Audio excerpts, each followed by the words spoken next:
It's morning already?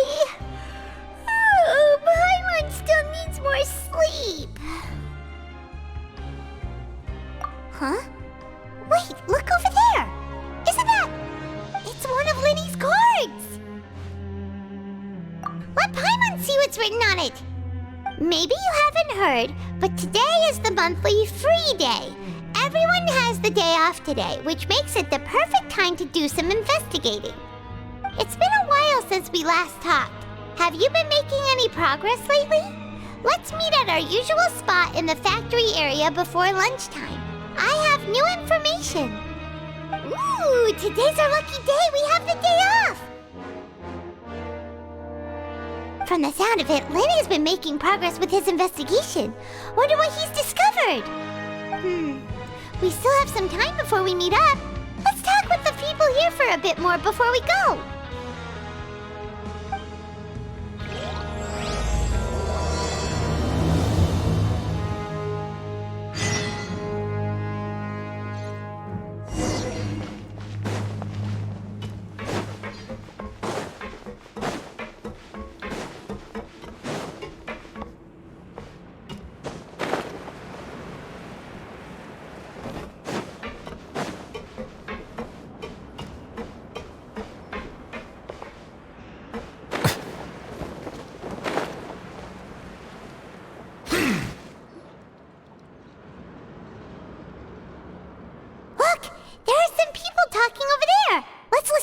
Conversation.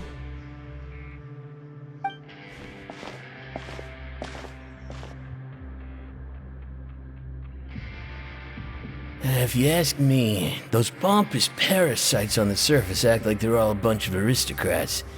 Do any of them give half a hoot about a bunch of dogs like us? Hey, speak for yourself, mate. I'm no dog. Oh, you think you're special or something? If you're here, then you're just a convict like the rest of us. I've heard that even if you're released after serving your sentence, going back to life on the surface ain't any better. Once a criminal, always a criminal. We're marked for life. I don't buy that. Hey, how cool would it be if the whole world was destroyed by a giant flood and everyone had to start over from nothing? What kind of filthy bilgewater are you spewing? I have family up there. You best shut your sewer hole with talk like that. Listen, things ain't so great on the surface, but who says that you have to leave? I've heard that you can still stay here and work even after you've served your sentence. Not bad if you ask me. Who wants to live in the ruddy overworld anyway? And what makes you think they'd want to hire someone like you? It's one of the great mysteries of the universe, how someone as useless as you is so confident. Whoa. Sounds like they're really unhappy about the overworld. Speaking of which, Paimon never heard anyone use the words overworld or underworld when we were living up there. Is it only something the inmates down here say?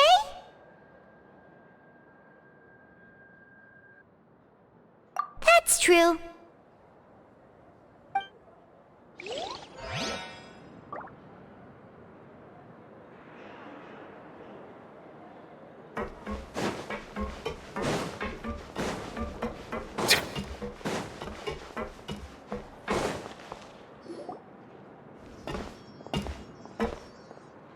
There's a group of people over there. Let's go listen in. So I said, that's not a faucet. Hey, who are you two? Why'd you come over all of a sudden? Oh, sorry for eavesdropping. Sounds like you were talking about something private. What's the matter? They're just looking to join in on our fun, that's all. Hey, don't pretend like it's okay for them to just interrupt us like that. Fine. You're lucky we don't mind extroverts that much.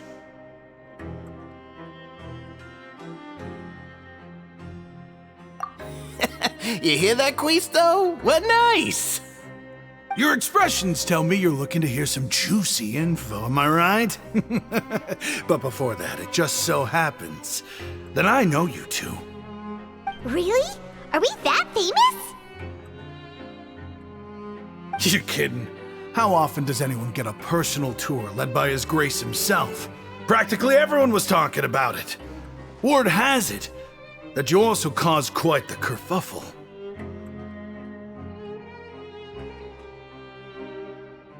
A little mistake, huh? I like the way you put it. You see, people with a good attitude can join our group anytime, unlike some of the others here. Your group? I'm Quisto, and this is Lavaroon. People usually call us the Bombshell Bros, but don't worry. We're not playing with bombs or anything.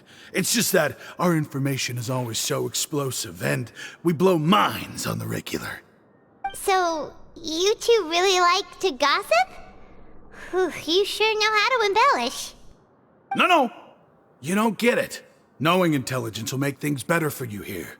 For example, knowing who's working with whom, who has the latest rumors, who's not getting along. Wouldn't you like to know all that? Whoa, all this info's worth something, you know? You should prove you're worthy of it. I don't mind him. Quisto's always this way. Just play nice and say something to massage his ego. The welfare meals. Talk about the welfare meals. Right. That meal we had yesterday was super delicious. Paimon can still taste it whenever she closes her eyes. Is that so? To tell you the truth, I've been helping out with making those welfare meals. I've been working as a kitchen assistant for about a month and a half now. Oh, so you're the one who made those delicious steaks. Amazing. You could be a professional chef. You are correct. I am a true professional. In fact, I even went to culinary school. But enough about that. Since you like my cooking, I guess that means we share similar tastes. Listen carefully. This little bombshell will help you learn what's really going on here in the fortress.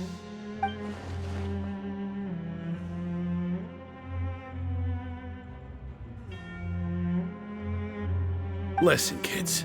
The power structure within the fortress is quite complicated. The overworlders couldn't care less about us down here. We're basically dogs to them. You've already met the one person here you should never cross, the Duke, Risley. He knows more than you think. And if he doesn't care about something, then he often doesn't bother dealing with it. Those who have the Duke's attention get all kinds of special perks, even better treatment in the infirmary. I know who you mean. It's that Jurier character, right? I don't think there's anything useful about him at all. Why does he visit the infirmary practically every day? Is it normal for anyone to be going in and out of there so often? If you ask me, he's just faking it to get out of work. But did you know that Jurier was a talented researcher from the Fontaine Research Institute before he came here? There's no denying that.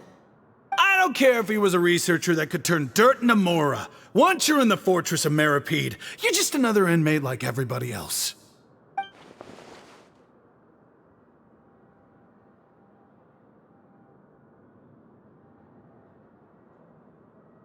Speaking of which, the last time I saw him, he was passing by in the corridor with Lorvine. I also heard they started arguing in the library and got into a fight, right? Guess that's just how terrible of a guy he is. You mean he hit a woman? Wow, I never imagined he was that bad. But that Lorvine's also quite the odd one, you know? She's always gabbing away, got into a fight with a man, and she also got sent to the infirmary. Come to think of it, I always see her going to the sick bay every couple of days, too. Wait a second. You don't think? Do you think could it be that they're secretly meeting there to go on dates? But it's really hard to imagine. After all, I do remember seeing Lorvine beat Jurier to a pulp that one time. And we might be overthinking things.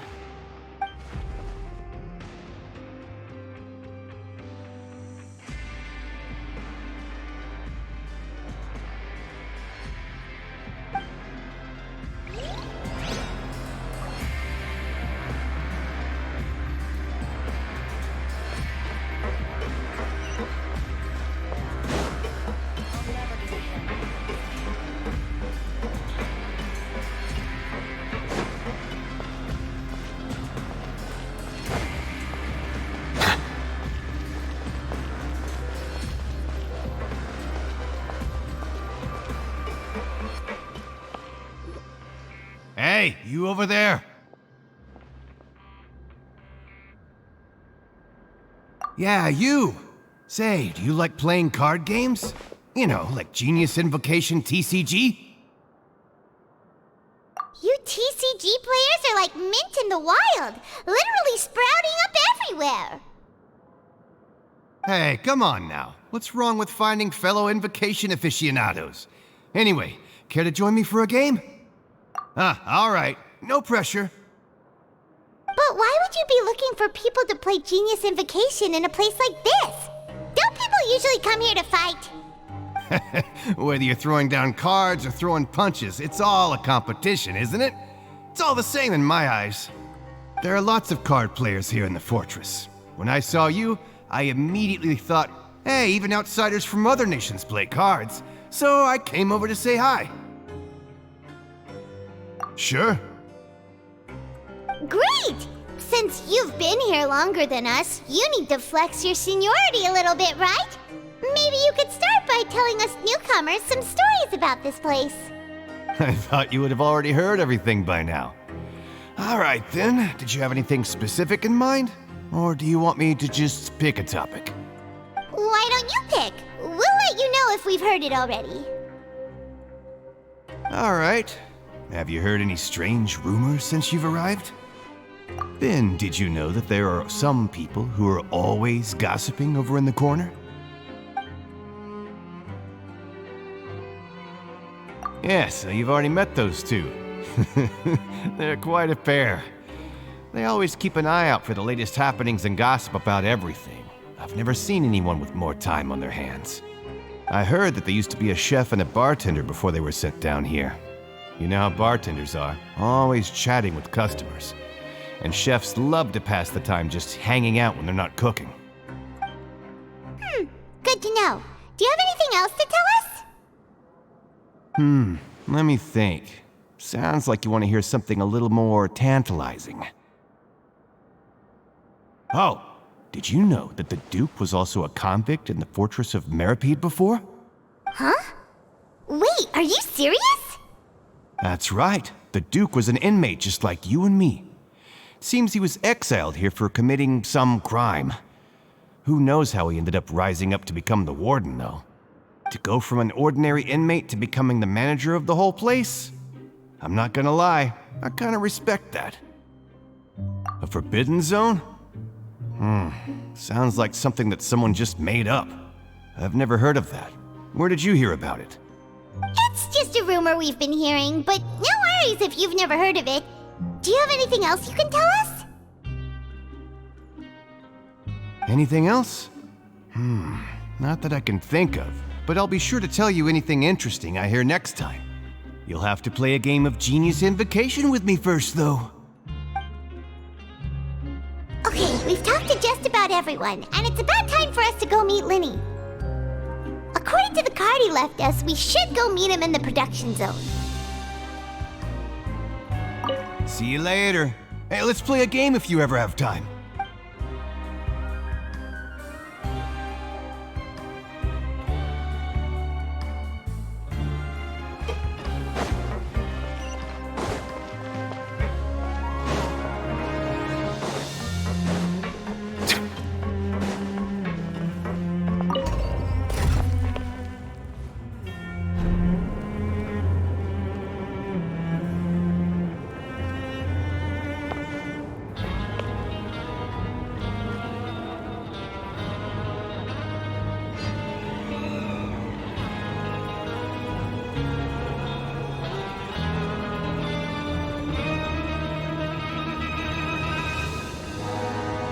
Water comes in many flavors to the discerning palate. Mondstadt's water is crisp and pure, while water from has an enduring aftertaste. In Inazuma, the water possesses a depth of flavor unlike any other. Sumeru's water, meanwhile, has a rich and complex flavor profile, but it must be savored patiently to fully appreciate it.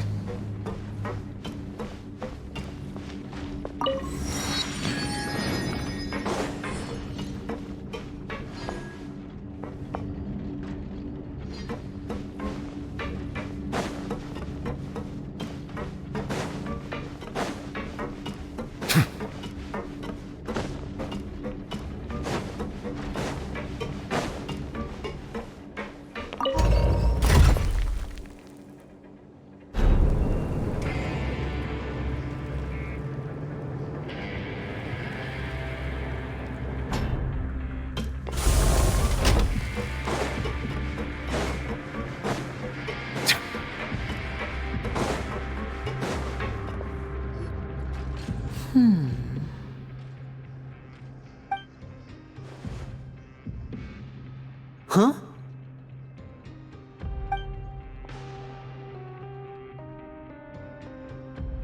That look in your eyes. You found something? Hey, this is no time to be modest. Just tell him we found a boatload of information. Oh, as expected of the legendary duo, you have my full and undivided attention. Huh. I'd have never guessed that myself. The rumors swirling about this place are unreliable after all, and Master Child probably went missing because he found a way out. He is a harbinger after all. I suppose he's much more resourceful than I initially gave him credit for. Unfortunately, this isn't enough for our final report to Father. We need to find out Master Child's exact whereabouts. Father told me that even though Master Child said he was just coming to Fontaine for a vacation, he actually had some personal reasons. His agenda might be linked to his disappearance. His escape route is already flooded, so we'll have to task someone with professional diving skills to chase after him. Well, when you put it that way, it's obvious that only Fremine would be up to the task. Bingo! Is he around? He's working today. Coming here as a group would have attracted too much attention. I'll talk to him about it later.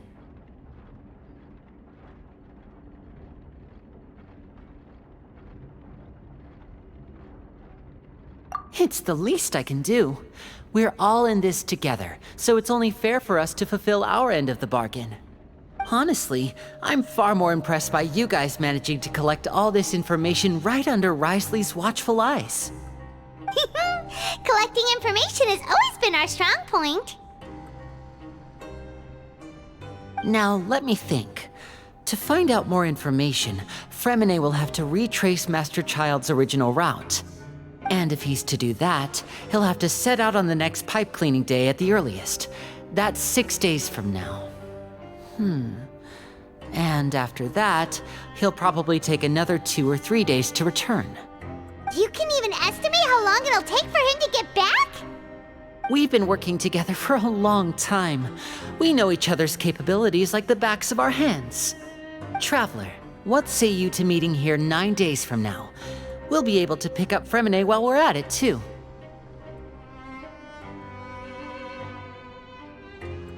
Oh, and there's just one last thing we'd like your help with. Though we can just sit back and wait for Fremine's report on Master Child's whereabouts, we still need to make more progress on the investigation of the Forbidden Zone. Fremine's no master of disguise, Lynette's still working on getting intel from the other areas, and I'll need to spend some time helping Fremine prepare for his diving mission. So, you are the only ones we can count on. What do you want us to do? Will it be hard? Well, I won't call it easy per se, but I think you'll be able to pull it off. Listen carefully. You'll need to find an excuse to get into the infirmary and investigate the room and environs. You've mentioned several sketchy-looking people always meeting at the infirmary earlier, so it probably has something to do with the secret we're hoping to uncover. You've already met the head nurse, so she'll be less suspicious of you.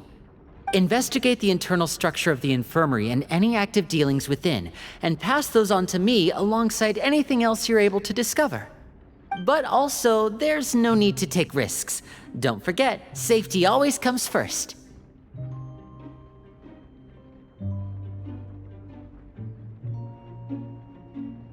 No, when it comes to intelligence gathering, I'd never consider you to be an amateur. Didn't you say it yourself? It's always been your strong suit. I'll believe anything as long as it comes from you. So, please prove your prowess to me once again. All right, then we'll head out as soon as we finish our prep. Let's go our separate ways for now then. Don't forget, we meet here again in 9 days. Stay safe.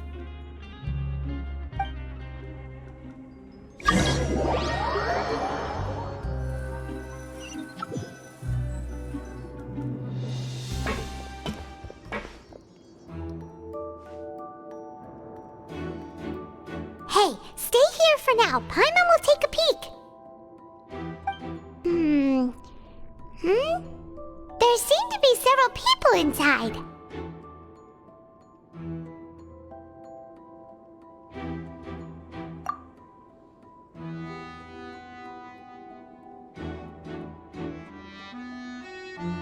Right. I feel like this... It's not impossible. So...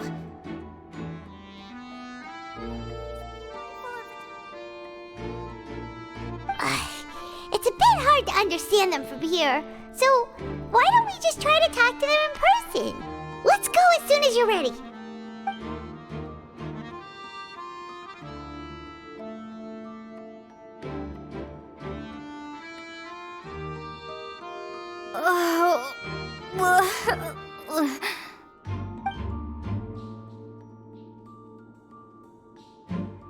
Someone, please help! She's sick!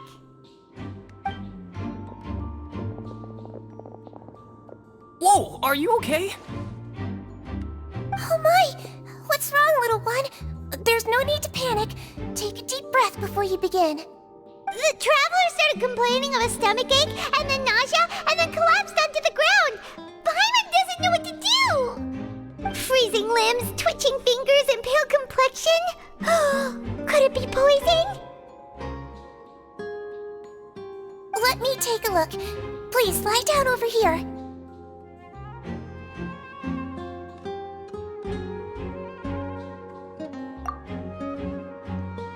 Don't worry, I'll get you to the bed safely. Here, hold on to my shoulder and walk slowly.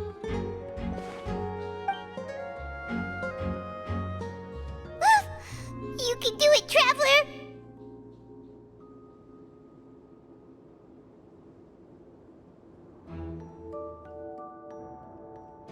Don't apologize. You're sick after all. Now, please relax. I'm just going to do a preliminary checkup on you.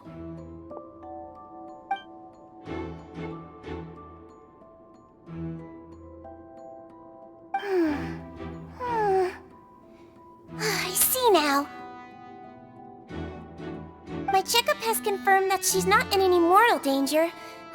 That's our worst fear out of the way. Eh? Oh, that's good. But... I'll continue my diagnosis of the patient now. Please, relax and take a deep breath.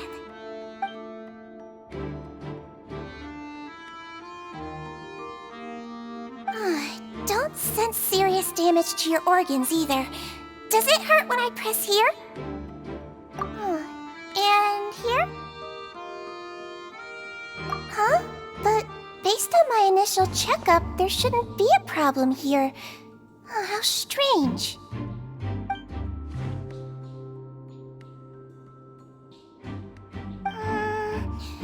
What about here? Does this hurt?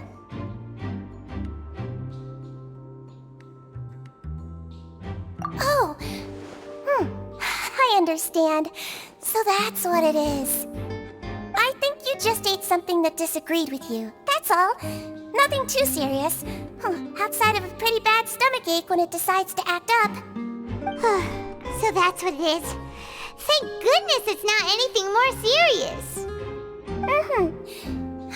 And there have been other inmates complaining about the food recently. I'll inform our head chef, Mr. Woolsey, of this problem as soon as possible. Congratulations! The health risk is incredibly low, so you should recover within a couple days. Why don't you take a rest here while I go get some medicine for you? Miss Levine, I'll have to trouble you to help me look after this new patient while I'm gone. Very well. And she hopped away just like that.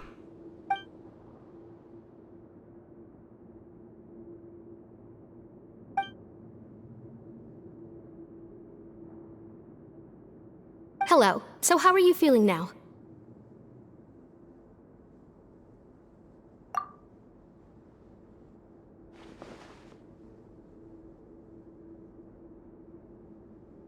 Her stomach ache's really bad. She was stumbling about the whole way here, so Paimon's really worried. If Miss Sijuin says it's not a serious problem, then there's no need to worry. She's the best medic we've got down here. But it also like she's the only medic you've got down here. Well, that's true. What do you mean, that's true? That's really misrepresenting the situation. Of course I can't speak for the whole fortress, but it's not like everyone imprisoned here is useless, you know? Though they may have committed crimes and gotten locked up here as a result, they still know a thing or two about medicine, and they help Miss Sishuin take care of the sick and injured. Yeah, you're right. But did you have to lecture me about it in front of another patient? Aren't you a patient too? Where did all your energy come from? That's correct. Sorry, I got a bit ahead of myself. Are you two also sick? We've been sick a while. I come back every once in a while for checkups, and to pick up the medicines Miss Sijween prescribes for us. That's just the nature of chronic illnesses. As for her... you could say she fancies herself as Miss Sijween's capable helper because she learned a bit of medical knowledge ages ago. Please watch your mouth, Mr. Jurier. Don't forget that you are the primary reason I have frequent heart palpitations. Hey, don't start arguing now! Please, keep it civil at least!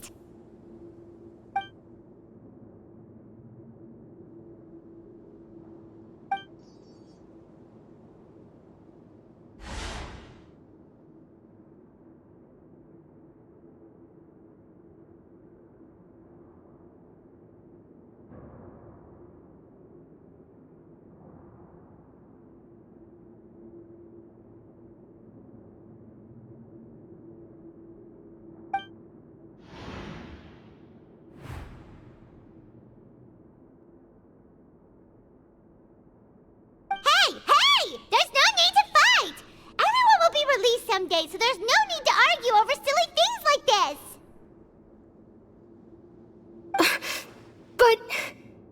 But...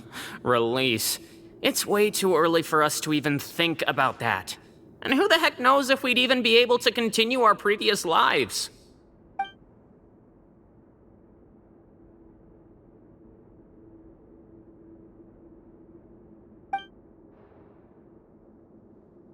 Please allow me to end this boring and useless conversation. Oh, and Mr. Jurier, I don't want to see your face here again anytime soon. And same to you, Miss Lorvine.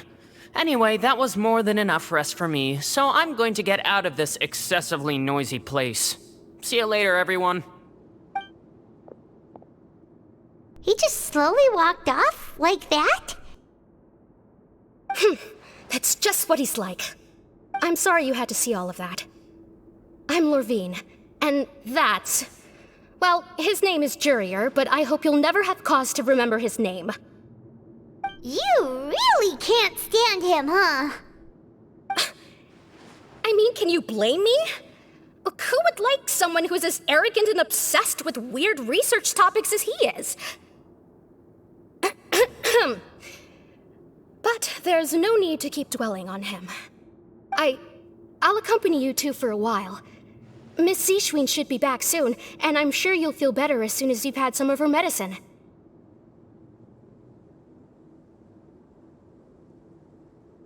No, it's nothing. I'm back! Did you rest like you promised? Thank you for getting our medicine, Miss Sijween. Did you all cooperate with your bed rest? I trust that nobody got up to walk around. Good. Here, this should be 2 days' worth of medicine for you.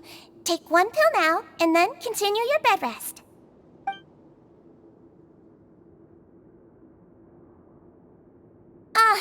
Miss Lorvine, I left in a bit of a hurry just now. Do you still remember if we discussed the color of the pill that you should be taking today? I remember. You said it should be yellow.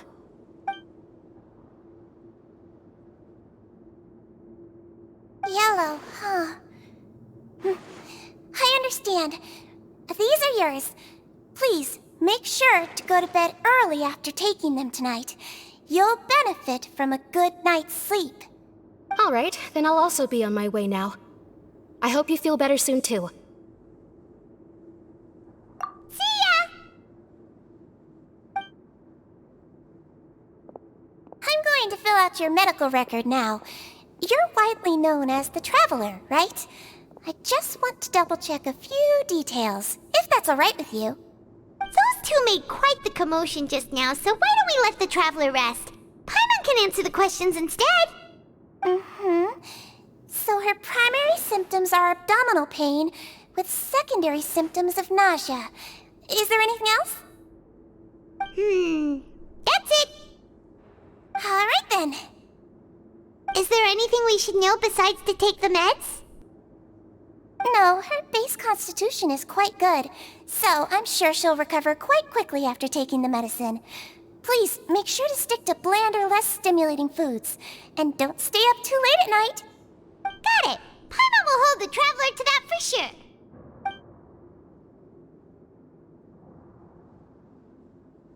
Oh, you're going to take a nap already?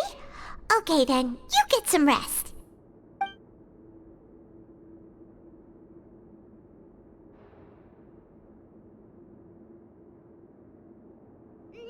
We've been to lots of places together. She may look a bit under the weather now, but she's actually super strong. So you're the best of companions. Well, don't worry, she'll recover soon.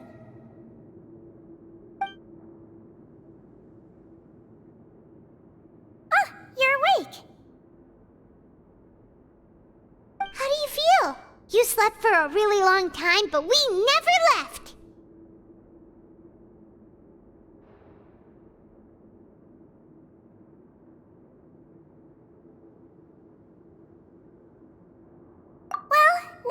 Go back without a worry in the world.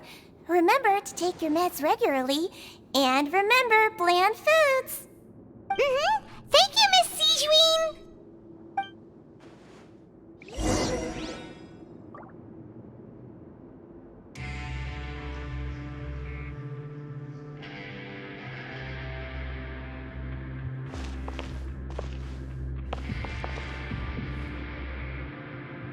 Seems like a lot of people have been coming down with an upset stomach lately. I'll need to address that.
Really are something. To be able to fall asleep like that and even sleep talk the entire time, you scared Paimon half to death!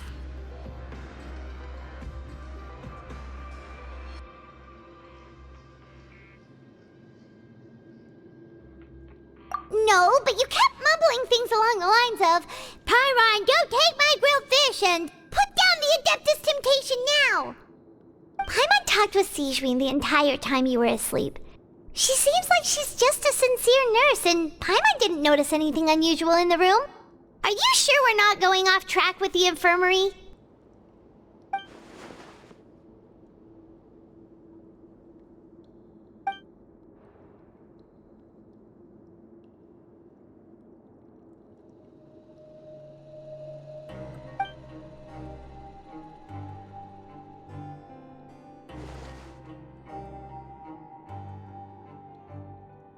Whoa! You really are super thorough! All those tiny little suspicious things that Paimon didn't even pick up on! We've gotta give the info to Linny!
Did you two run into any trouble over the past few days?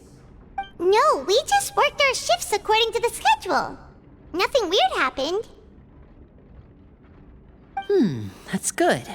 That means you didn't raise any suspicions when you infiltrated the infirmary. We've taken a look at the slip you've sent. Fremine successfully left the grounds via the pipes 2 days ago, and as of last night, Lynette has also infiltrated the infirmary after faking an illness. Wait, why is she getting involved as well? You already went above and beyond when you scoped out the infirmary. To put it more bluntly, even if we were to view that as something you did in exchange for Fremine's help, you've already done more than enough. Infiltrating a guarded stronghold is a different kind of job from a one-off investigation. We want to avoid using the same faces over and over and reduce the amount of suspicion that will fall on any given person. Lynette also felt like you have already taken the first step for us, so she should be the one to finish the job. So that's what Lynette thinks. Oh, Paimon hopes everything's going well for her.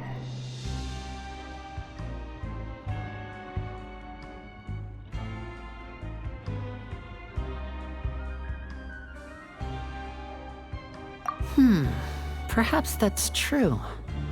You're both very good people, and we've come to appreciate that more than anyone else. Unfortunately, there's still one thing that could get between us, lest you've forgotten. The matter of our respective loyalties. You've mentioned before that you've had some run-ins with the Fatui. I can understand that feeling, so I assume you're just helping us out of the kindness of your hearts? Well, everyone could use some more friends. We'll be counting on you to help us in the future, too. Since I see you as friends, then it's even more important for us to protect you from any peril. Fremine and Lynette feel the same way.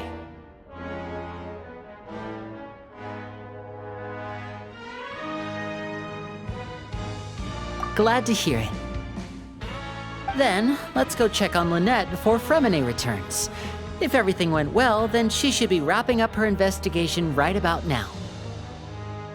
Is now really a good time to go over? According to my observations, Sigewinne always spends around half an hour away from the infirmary right before lunch. Lynette knows this as well, so this should be a good time to meet up with her. Also, I'm her brother, remember? It's only natural for an older brother to care about his younger sister's well-being. Okay, then let's head over right away.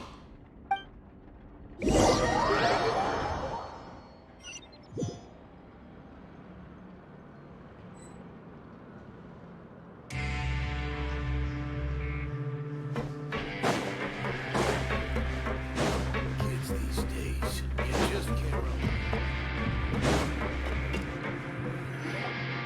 Lynette should be here right now. Huh. Strange. Lynette? As expected, Sigewinne isn't here, but why isn't Lynette here?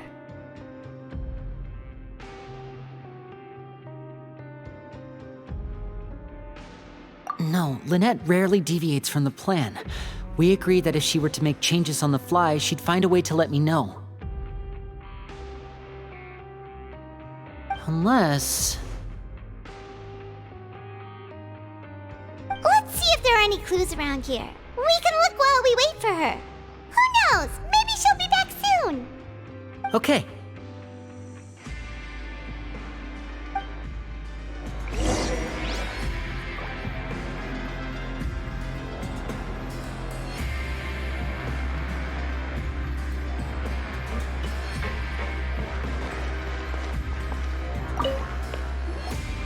There are some books here and a few files. They all look like medical records. Advanced nursing, how to raise the spirit of your patients, a quick guide to the psychology of emotions, and the meaning of laughter. These sure are some interesting books. Who knew Sigewinne would be interested in these kinds of things? She even has books on understanding people's motivations and feelings. Is it because because she's a Melusine? Or does she have a need to understand her patient's emotional state? Seems quite normal to me. These are skills that would come in handy for a nurse from time to time.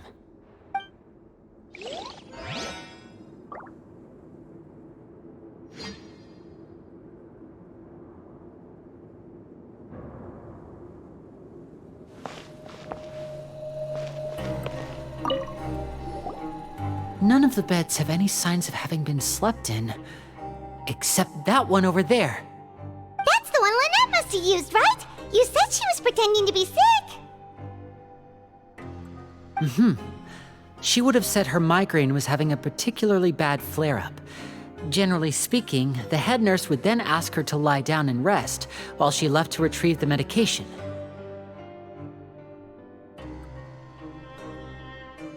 Which means either the head nurse didn't return the entire time from when Lynette laid down up until she left the bed, or the nurse intentionally left it this way.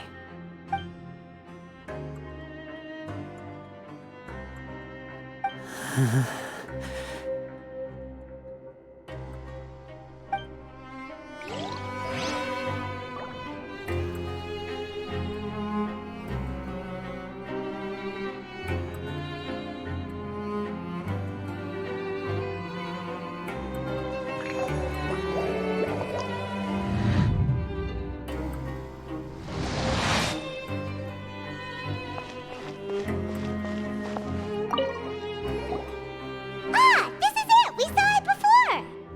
Wait, this thing? It doesn't look like it's been disguised that well.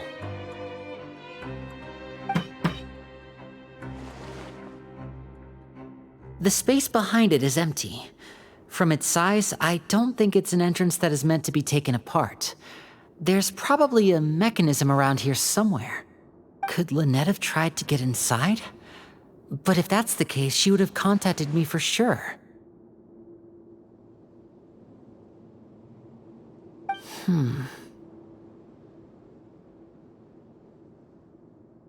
Let's look around here for some more clues. Don't panic, just take another look.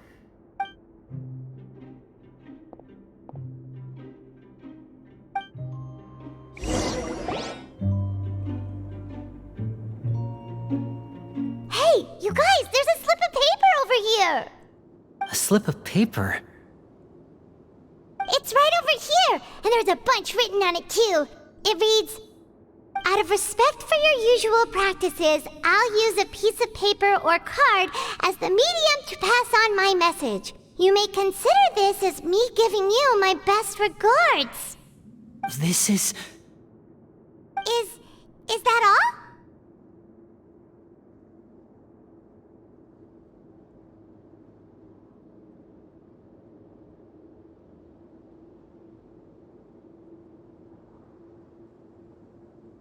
The back! This is... Show me! Now! That look on your face! Paimon's reading it now! Would you care to guess where Miss Lynette of the Fatui could be right now? No! Could she have... Is she already... Writhsley. Did he deliberately leave the infirmary unguarded to use it as bait? Wait, you mean he was aware of our goals from the very beginning? But why? We didn't run into any trouble last time, and he also never reached out to us since. Yes, that is a crucial question. Writhsley, he doesn't do anything without a clear goal or reason. So this means he had no concerns about your activities from the very beginning. You're not from the same camp as us. You were sent down here by Nervulet, so you have no conflict of interest with Writhsley. We're a completely different story, though. I'd like to know that, too. Why did he only go after her? Don't panic, just think everything over. I have to stay calm. This is not like what happened last time. The situation's different now.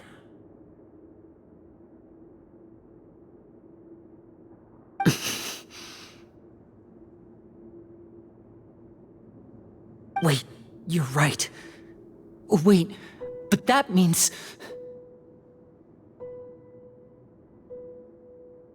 The fact that Fremine was able to leave the grounds, could Wriothesley have let him go as well? But what does he gain by letting Fremine leave like that?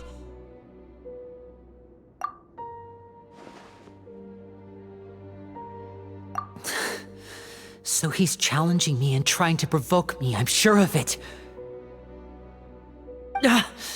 We never should have sent out Fremine.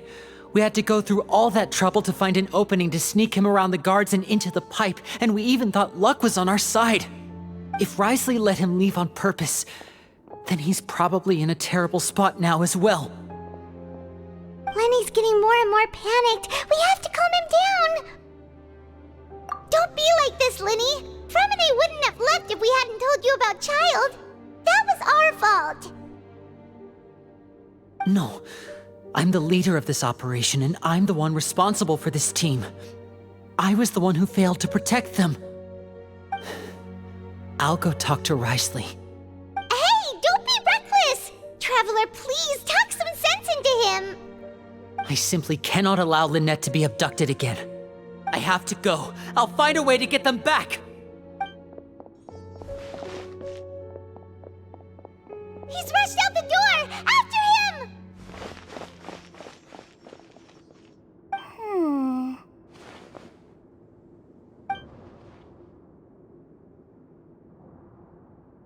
Right. I feel like we still have some room to make changes on these details. It's not impossible, but it'll require extensive testing. Is that so? Very well. Then please be mindful of the time. Huh? Is someone? Pack everything up. Whoever's outside is eavesdropping.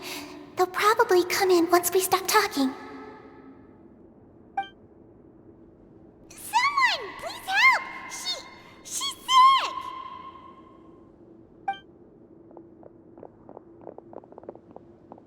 Whoa, are you okay? These two. As expected, they've already found this place. Oh, they are quite sharp. What a delightful turn of events. I like smart people, but I also like playing dumb. I like the feeling of being trusted. Oh my! What's wrong, little one? There's no need to panic. Take a deep breath before you begin. Being able to read human expressions is quite the useful skill.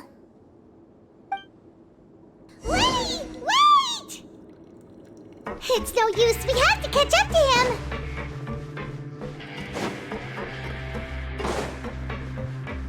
He's already out of sight. How is he so fast? Let's go head him off at Wriothesley's office.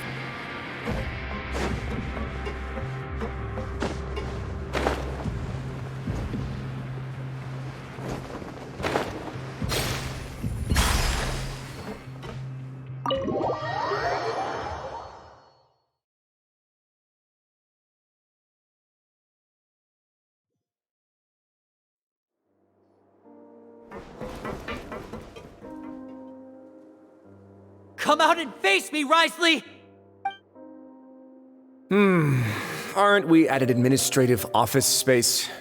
Why don't you at least try to follow even a couple rules from the fortress's indoor management regulations? What did you do to my sister? I ran into the young miss at the infirmary. I'd heard that she was suffering from quite the migraine, so I decided to invite her over for a cup of tea. I do have some teas in my collection that can work wonders against such an illness. Stop joking around! Where did you take my siblings? I have also heard that your performances are quite the spectacle. Miss Lynette would sometimes enter a box filled with water, only to emerge the next second from another place altogether. Maybe she'll appear behind you right now if you were to turn your head. Is he trying to trick me into turning my head? No, he's probably not looking to attack me right now. All of the hostages are in his hands, and he's even in the mood for small talk. That means Lynette is probably still alive. You knew we were investigating the infirmary from the start, so you deliberately aroused the Traveler's suspicions and baited us into continuing our investigation just so that you'd be able to kidnap Lynette. As for Fremine, no, you probably didn't even interfere with Child's escape. You let him go so you could purge the Fatui members that we had planted into your ranks. There was no need to do so. The Fortress of Meripede is a pretty pleasant place. Most people enjoy their lives here. The only ones who act differently are those with personal agendas. It was quite easy to identify your colleagues. You removed our original members and spread the news of Child's escape so Father would assign our team to come down and investigate. Fremine has also fallen into your hands, right? If you're oh so omnipotent and so in control, why would you need hostages? One correction. Lynette is in my hands right now, but Fremine is not. He's not? What do you really want? Lenny! Oh, wonderful. Everyone is here, so I'll only need to say this once. Thank you so much for cooperating with me. Eager and to the point, I see. Alas, only Miss Lynette is currently having a cup of the fortress's finest tea. Although, as per your original plan, Mr. Fremine should also have returned to the fortress by now. But he has neither shown up within my gates, nor has he been taken into any kind of custody. So where do you think he may be right now? Wait, you can't mean you locked him outside in the sea? I closed the fortress's gate to the outside world. That's all. Fremine's a star diver, so he should be fine, right? No, we're still here, so he definitely tried to find a way to come back for us. So we can't assume he might have made a break for the surface. But why would I do this, you may be asking? To have an audience with you, of course. My intel tells me that Mr. Linney is a great magician, so it's only natural for me to want to have some cards of my own when it comes to negotiating. Besides, I do recall you mentioning to Miss Lynette that you've always wanted to have a face-to-face meeting with the Lord of the Fortress of Meripede, regardless of whether it was in a personal or a professional capacity. Well, you got your wish. So, you've been keeping tabs on us before we even set foot in the fortress. Some of my folks just happened to hear a thing or two, that's all. In any case, I will be straight with you. I was willing to play dumb and turn a blind eye, so we had a pleasant few days playing games together here. But once you started focusing on the Forbidden Zone, all of that changed. Mr. Linney, the cards are stacked against you right now. Miss Lynette is in my hands, and Mr. Fremine is still slowly being pickled out there in the brine. You know just as well as I that he cannot last out there forever. You need do but one thing to guarantee their safety. I would like you to contact your superior, and ideally invite her over for a cup of tea with me. You want to see Father? But why should she bother giving you an audience? Well, if she cares for the well-being of her dearest children, she should have plenty of motivation to join me for a parents' evening. I've heard that the bonds between the members of the House of the Hearth are like the bonds of family. I don't see why she would refuse. Why did you think Father sent us to handle the Fortress of Meripede? This place is basically a no-man's land. It wouldn't be fitting for anyone as important as a harbinger like Father to come here in person. Oh, I see. So it's because she doesn't care for my place here. That's such a shame. After all, I've amassed quite the tea collection. I was looking forward to sharing it with her.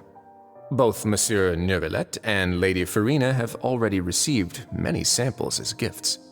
Was this the extent of your master plan to get to Father? No matter how much pressure you may put on me, I won't allow you to use us to blackmail her. You people really are difficult to get along with. All I'm asking for is a face-to-face conversation. Does she truly have no interest in the fortress's secret? Mr. Linney, you have one last chance to invite your father here. If you refuse... Lenny!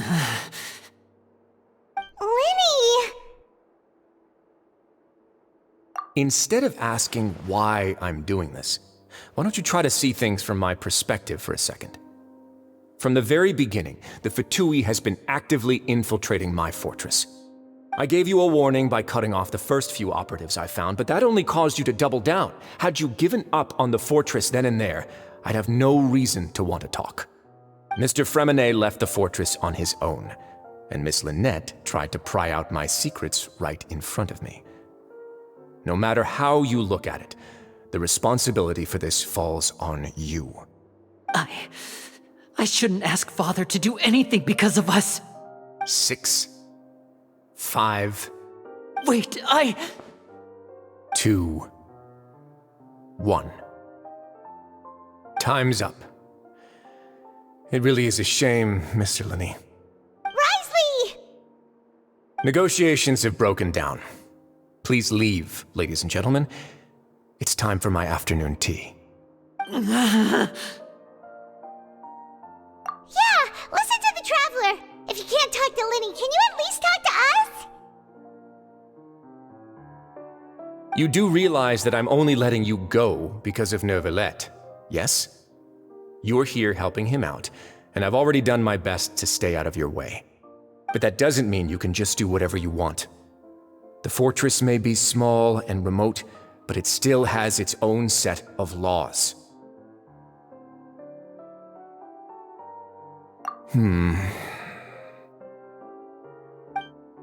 Then how about this? Those who are capable deserve respect. You've spent quite some time investigating my home turf by now, so why don't you tell me a thing or two about what you found, I'll ask you 3 questions. Answer all of them correctly, and I'll agree to your request. Question 1. Regarding the hidden rules of the production zone, what is the truth behind the one about not being allowed to work for 3 days in a row?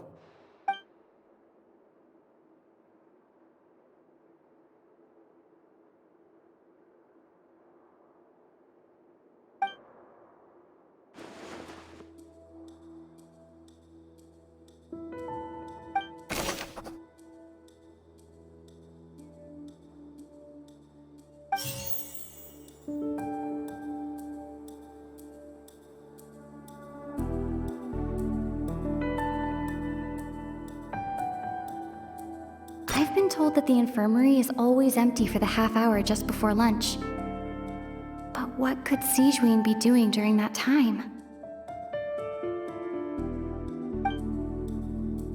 The Fonta promoter has been struggling because he doesn't recognize the real value of coupons. Meanwhile, the Duke believes that only idiots who don't understand the value of coupons would spend them on Fonta. We often see Miss Sijuin observing the prisoners at work near the production zone. It seems like she can perceive the general state of a person's health just by looking at them. Fonta's internal reports suggest that they're starting a new trial of an unnamed and unpackaged product. But the product has to undergo a trial because even Fonta's own employees have a lot of reservations about it. The research note said that the Melusine race perceives the world very differently from humans. Because of that, the Melusines have also developed a sense of aesthetics that appear rather strange and alien to humans. According to Collins, the Pancration tournament only took place because the Fonta company... I've been told that the infirmary is always empty for the half hour just before lunch. We often see Miss Sijuin observing the prisoners at work near the production zone. It seems like she... Fonta's internal reports suggest that they're starting a new trial of an The research note said that the Melusine race perceives the world very differently from humans. Because...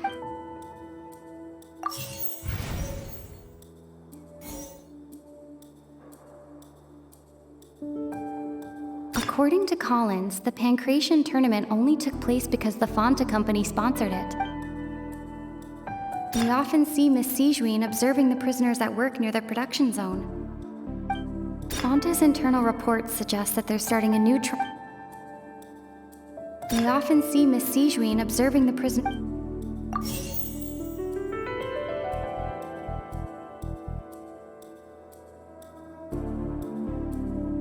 We often see Miss Sijuin observing the prisoners at work near the production zone.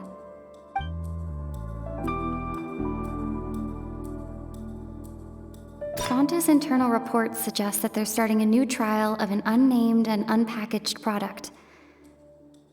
But the product has to undergo a trial because even Fonta...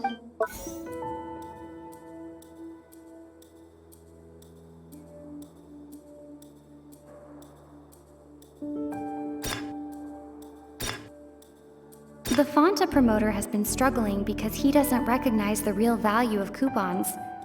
Meanwhile, the Duke believes that only idiots who don't understand the value of coupons would spend them on Fonta.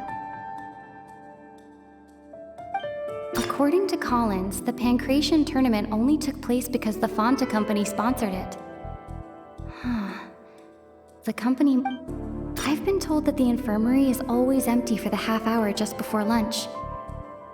But what could Sijuin be doing during that time? The Fonta promoter has been struggling.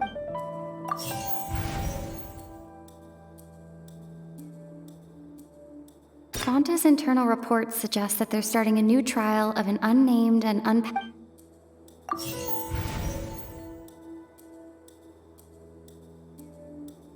According to Collins, the Pancration... I've been told that the infirmary is always...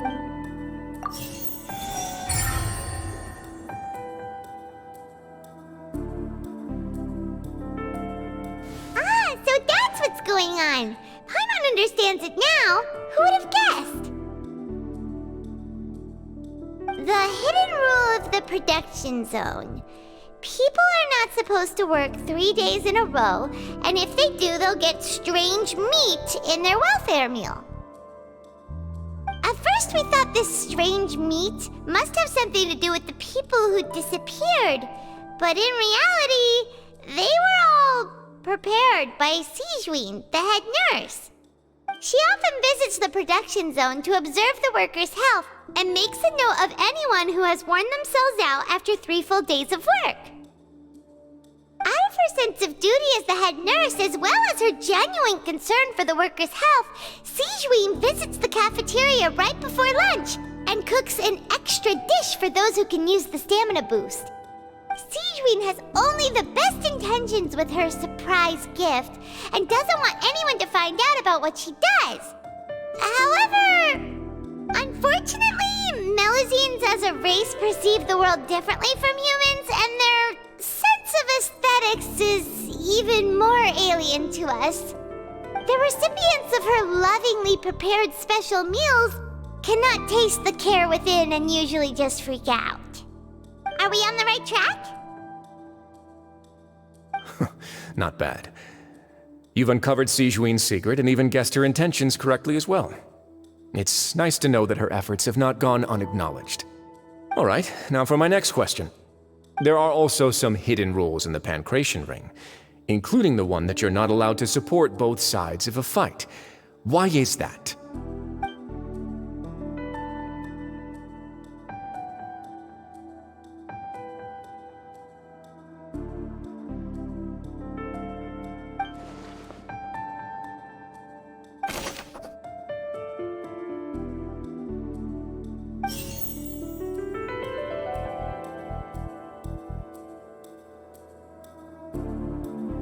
The Fonta promoter has been struggling because he doesn't recognize the real value of coupons. Meanwhile, the Duke believes that only idiots who don't understand the value of coupons would spend... Fonta's internal reports suggest that they're starting a new trial of an unnamed and unpackaged product. But the product has to undergo a trial because even Fonta's own employees have a lot of reservations about it. The research note said that the Melusine race... The Fonta promoter has been struggling because he doesn't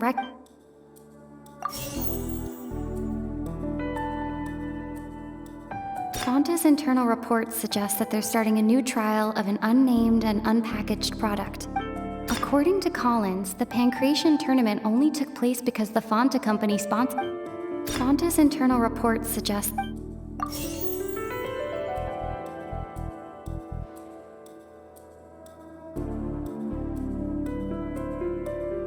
According to Collins, the Pancration tournament only took place because the Fonta company sponsored it.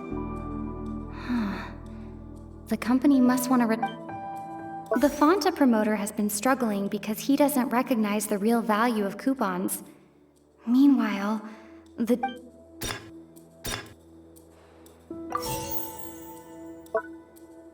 Fanta's internal reports suggest that they're starting a new trial of an unnamed and unpackaged product. But the product has to undergo a trial because even Fanta's own employees have a lot of reservations about it. The Fanta promoter has been struggling because he doesn't recognize the real value of coupon.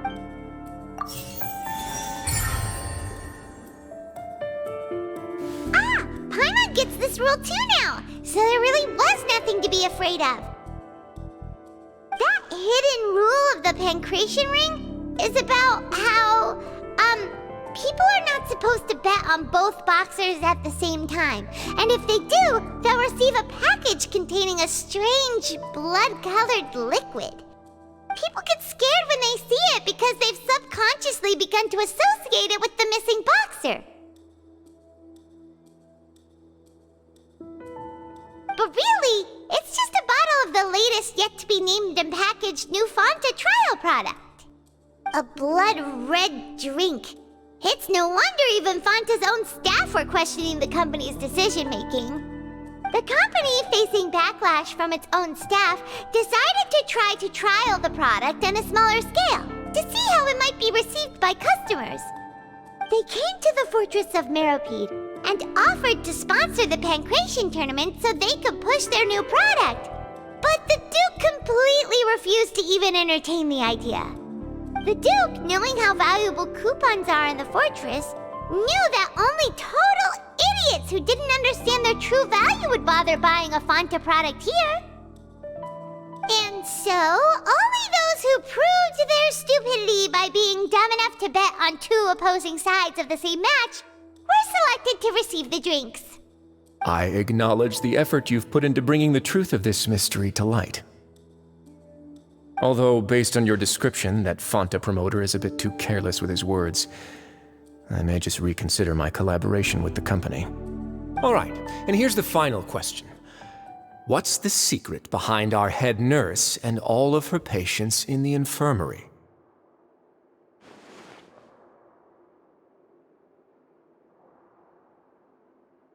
Stop your cruel and pointless games, Risley! You know that we haven't finished our investigation, so there's no way we can answer the last question. The thought of sparing Lynette and Fremine never even crossed your mind!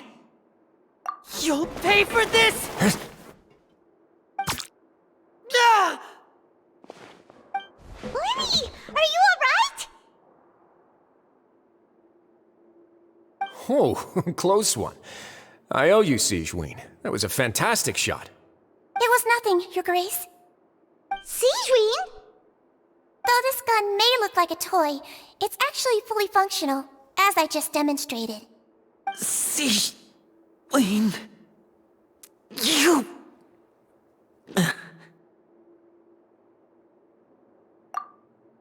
Not at all. I am merely a resident of the fortress, and thus protecting it is my duty. When Monsieur Nervulette asked me to come here, he told me that my job would be to take care of the well-being of everyone here. I am merely discharging my duties. But if you mean what you just said, then isn't Linny someone you should be looking after as well? Isn't he a resident here just like the rest of us?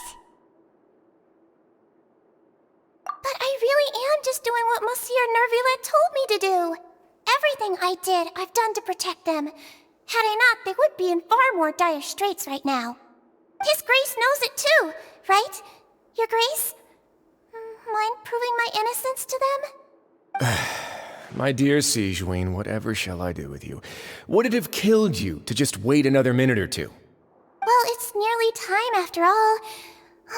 The way you do things can be truly frustrating sometimes, Your Grace.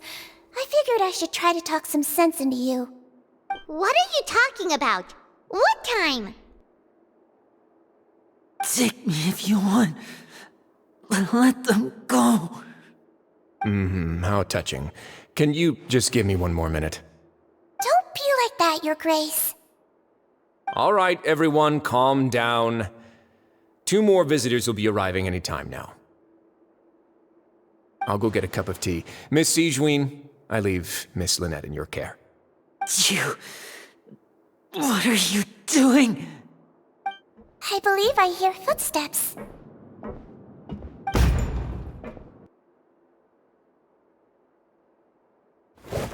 Some space, please. Ah, Miss Clarande. My door. Fremine... Fremine... What's going on? What is Clarande doing here? Work. I'm sorry about shooting you, Mr. Linney. The tranquilizing effect will begin to wear off soon. Please take it easy in the meantime, though. What happened to Fremine?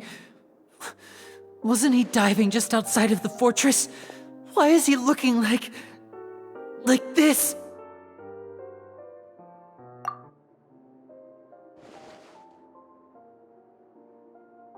A flushed face, an accelerated pulse. He must have consumed primordial seawater. What did you say? Please, make some space. I'll need to give Mr. Fremine a more thorough checkup. Your Grace, I'll leave the rest to you. I'll talk to Clarande while you get Fremine to where he needs to be. Everything else can wait.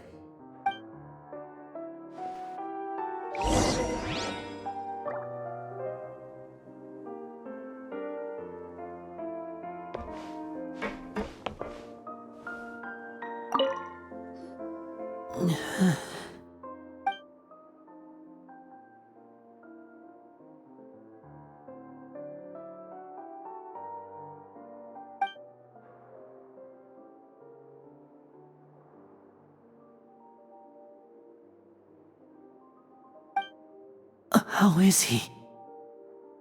These symptoms are probably caused by an acute ingestion of a large amount of primordial seawater. Still, his condition is not critical. Of course, it would be best if he stayed for further observation. Let's leave him here for now, and move him to the infirmary once he's recovered a bit more. Sorry. I am aware that the infirmary may not be your favorite place in the world at the moment. We do only have a single clinic in the fortress, however. Why would he ingest a large amount of primordial seawater after leaving the fortress? How could that possibly happen? Please, look after Mr. Fremine for the moment. I'll go fetch some medicine and a respirator. Oh, I'll bring Miss Lynette back with me. Where is she? How is she right now? Oh, she just took a nap in an empty room after I tranquilized her. If my calculations are correct, she should also be waking up right around now. You might not believe me, but His Grace and I actually made some snacks and tea for her.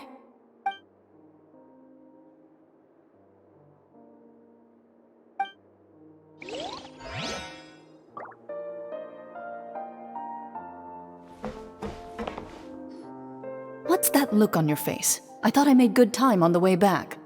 Oh, I'm just admiring your punctuality. Had you arrived just a few minutes later, Siegewein may have been forced to shoot Mr. Linney again. How's the situation out there? The water has changed. It's pretty much as expected. The concentration of primordial seawater has increased significantly. I was only out there a short time, so it wasn't too bad. But if one were to stay for any significant amount of time... well, you can see how that boy's doing. Where was he when you found him? The abandoned zone at the end of the pipes. A good distance into the water. Closer than I thought. He must have recognized it early on and tried desperately to swim back. Locking the door was necessary. I don't think we could have saved two. Well, I did try to convince him that I had my reasons. Never seems to work, though. It would probably work on Neuvillette. He has a knack for picking out who had good intentions, even when the outcomes were all terrible. It's a bad sign if you're having to plead your case to Neuvillette. Want some tea? Not particularly. If you want to drink some that badly, just say so. Fine, I'd like to get some tea. Want me to get you a cup too, since I've already made it? Might as well then, I suppose. Actually, do you have a towel? I would like to dry my hair.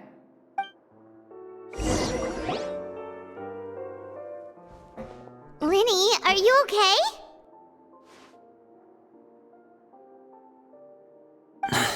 I'll be fine. They're all here now. Don't worry about me. Are you sure? You don't look alright. My hands and feet are still a bit weak, but that's probably just the residual effects of the tranquilizer shot. I'm back, everyone. Lenny! Oh, Traveler, Paimon, you're here too. Remine? Is he... He'll be fine. But for now, please help me lift him up.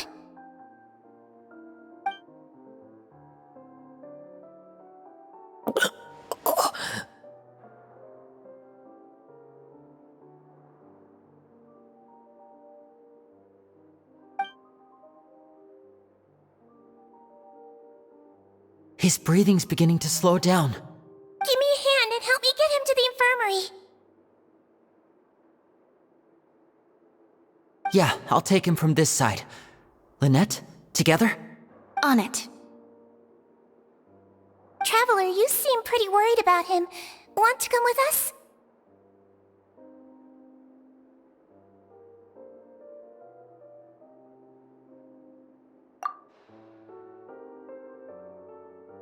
The Duke and Clarande are gone. They probably went to get some tea. The Duke will explain the truth in just a bit.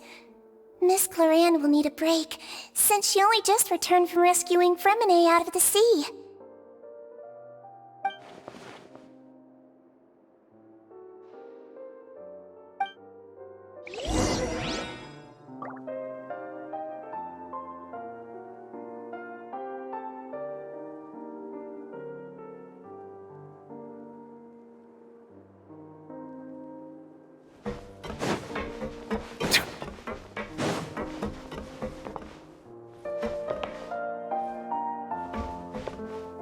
Could I tempt you with some sugar for your tea?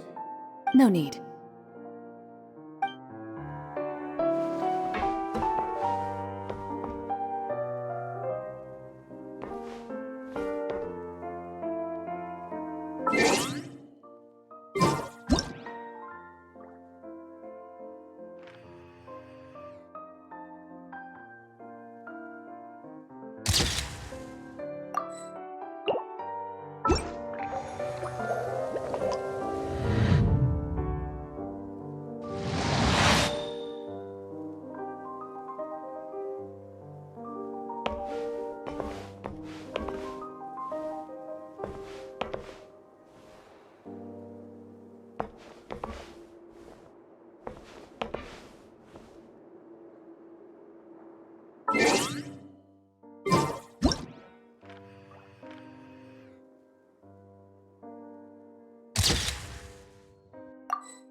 Melusines are beautiful creatures.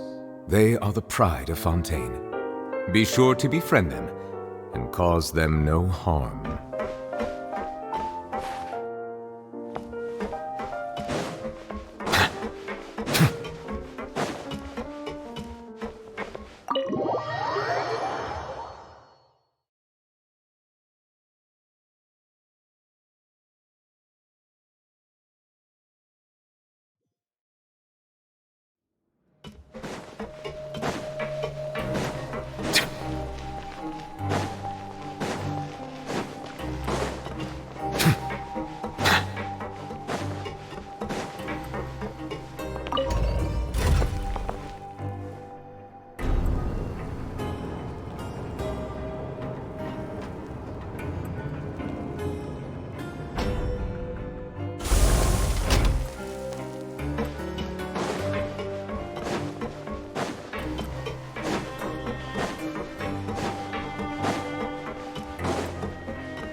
He's awake.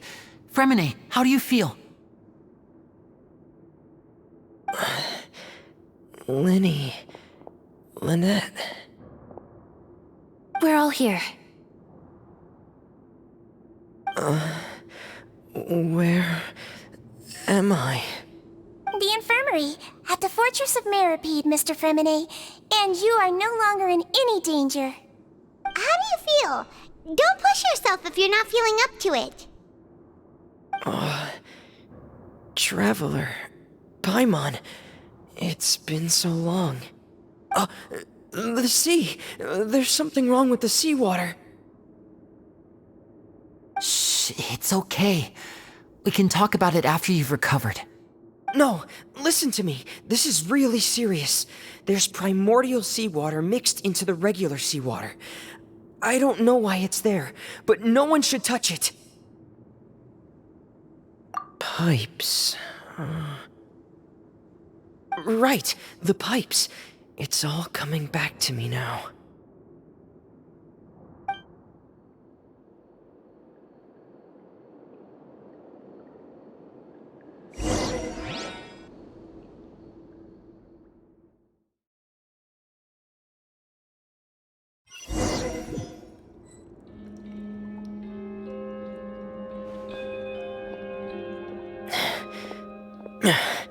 I'm in.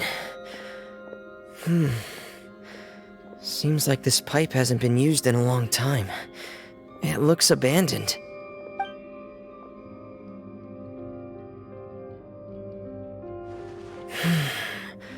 Where could Master Child be?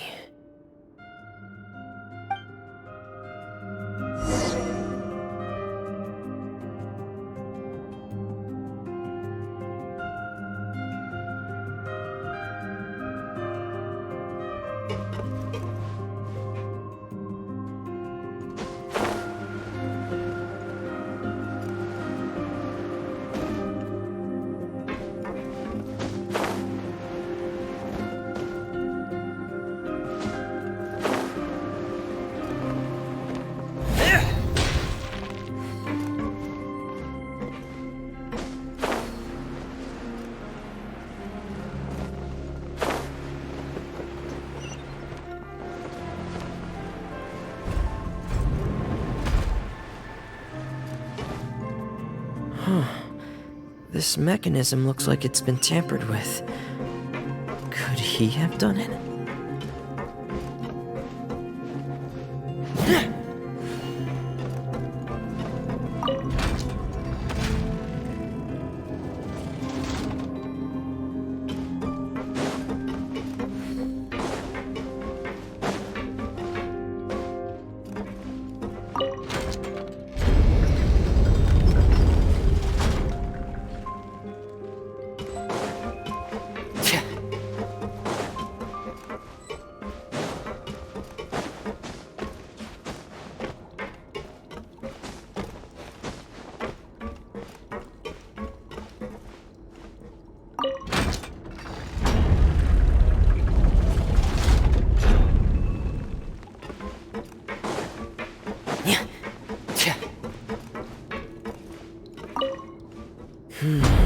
It's getting stuck on something. Seems like I'll have to avoid those obstacles while I turn it.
This is where the water starts. Okay. Master Child probably dived into the water. I'll go take a look as well.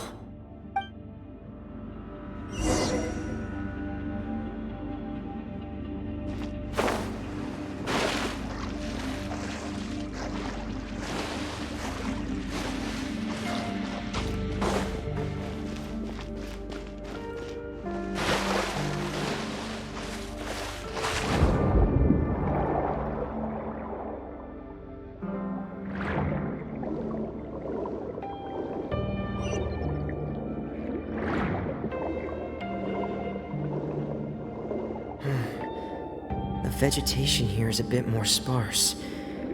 These traces aren't natural. A person must have left them, and recently. I should be going in the right direction. There are traces here too. I need to keep going. Huh? The traces are gone. But I don't see where he could have gone from here. Wait, what the?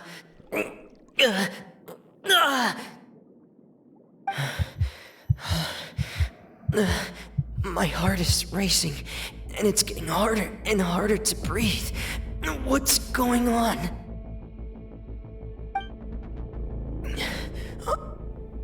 No good. I have to get back. They still don't know anything about what's going on. If I turn back right now, I should still be able to make it.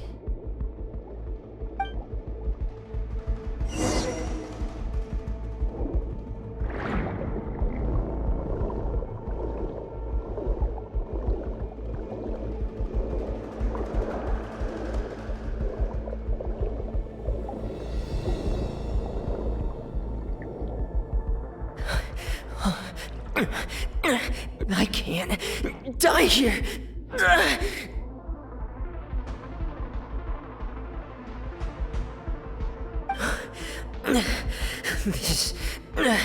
This is bad. I'm feeling worse and worse, and I'm still underwater.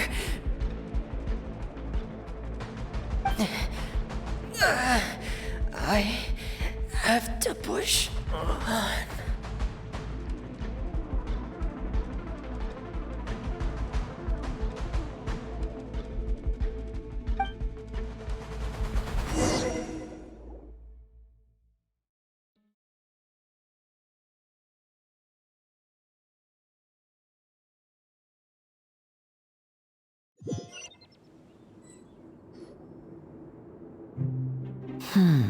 So, in other words, the trail you were following vanished, and you had no idea where Master Child could have gone, but there was also no obvious place for him to have disappeared to. That's right. I tried my best to swim back, but I had already put some distance between myself and the fortress, and I just couldn't find the strength to keep going. I probably passed out some time after that. And you know the rest. Miss Clarande brought you back, but we also don't know why she just suddenly appeared at the fortress, or why she went out to save you. Miss Clarande, you say? I must go thank her in person. You're still too weak for Monet. You can go after you've had some more rest. Miss Lynette is right. I believe Miss Clarande will stay here as a guest for another few days, so there's no need to hurry. A guest? Then I can assume Risley was the one who invited her to come down here? You should ask His Grace about that. He'll be able to explain better than me. Yeah, it's about time he actually told us what's going on. Wanna come with us, Liddy? No, please go on without me. I don't want to leave just yet. Lenny. The logical part of my brain is aware that we're safe right now, but I still can't bring myself to leave. Both of you are just in danger. Understood. Then let's just sit together for a while. In that case, I'll leave the infirmary to you. The Traveler and I are going to head out for now. As long as you stay in here, I don't think you'll be disturbed.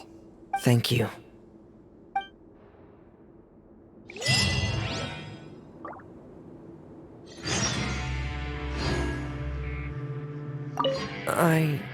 I'm so sorry, Lenny. I'm also really sorry, Lenny. I should have been more careful. Don't say that. It was all my fault. I was the one who should have been more careful. You two were nearly... If I was stronger, maybe I would have already found Master Child. No, how can you say that? Huh? I'm sorry. What I'm hearing is, we all dropped the ball at some point during the mission, so the responsibility falls on all of us. Isn't that right? Yeah, that's right. It's on all of us. Lenny, we understand that you're worried about us, but we're worried about you as well. Please don't blame yourself. We want you to keep your spirits up. Yeah.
Excuse me.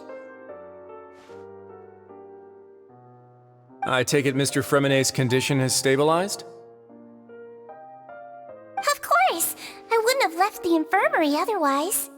I've been expecting those two, but might I inquire as to the purpose of your visit, Miss Siegewien? I wanted to check up on Miss Cloran. How are you feeling? Mostly fine, I think. If you don't mind, I'd like to perform another quick physical exam. It'll just take a few minutes. All right. Thank you for looking out for me. I'll take my leave for now, then. Well, want to explain yourself, Risley?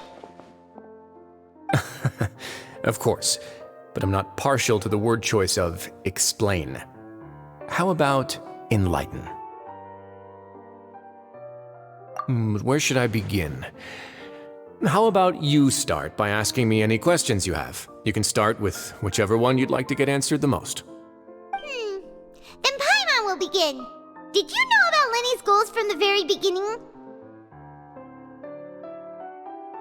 No. I just knew they were Fatui operatives sent to the fortress by the Knave.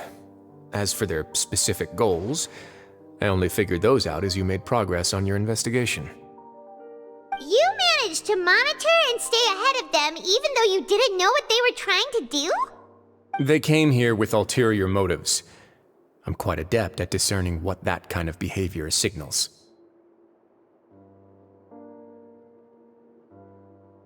Initially, I thought their goal was just to investigate Child's disappearance. Linny suggested that I had deliberately let him escape, but in truth, I didn't really do anything special to help or hinder him while he was here. Everything he did, from finding helpers to leaving this place, he did on his own. Of course, it's inevitable that the Knave would make a big deal out of her fellow Harbinger's unexplained disappearance. I'm also quite curious about where that Harbinger went. So I figured I might as well let the Fatui do their own investigative work. All I care about is the answer. So you were hoping Lenny's group would just do your work for you! You make it sound like that's a bad thing. Unfortunately, things didn't go as planned. I assume that Fremine has told you already the ratio of primordial seawater around the fortress of Meripede is on the rise. The Forbidden Zone has always been Lenny's target, and you got roped into that investigation after running into him. I began to intervene out of concern for your safety, and also to prevent the fortress from becoming entangled in more irksome matters. Are the rumors true that you're also a former criminal? Now, why would you put it like that? Isn't staying here all day and serving as the manager of the fortress a kind of sentence unto itself? Another form of prison? I just happen to have some support from the rest of the inmates, that's all. Oh, right! Paimon wanted to ask, who invited Cloran down here? Me, of course. I paid her good Mora to come down to the fortress for some field work. As a champion duelist, Miss Cloran could be considered to be an independent party. I needed to find an exceptionally capable person to help me get through the impending crisis. And saving Fremine was part of that crisis? You can think of it like that, yes. Credit where credit is due, that boy is quite adept at diving. Had conditions not been as hostile as they were, he probably would have found the missing Harbinger already.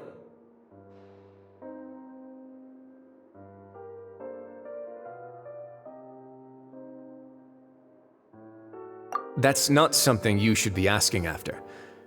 Neuvillette only asked you to investigate Child's whereabouts. All I need to prove to you is that the Forbidden Zone had nothing to do with the Harbinger's disappearance. That should be clear now that you've spoken to Fremine. But we've already uncovered that there's something wrong with the infirmary, and we've answered a bunch of questions that you threw at us. Isn't it about time that you answer our last question in return? You make a compelling case. Do you really want to know the answer that badly? Yeah, Paimon really wants to know! Even if the truth may not be pleasant? Follow me.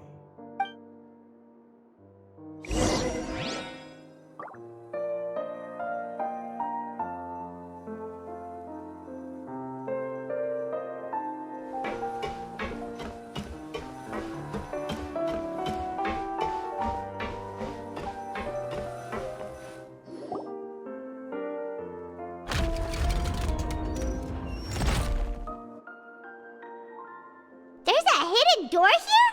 And a whole basement behind it? Huh.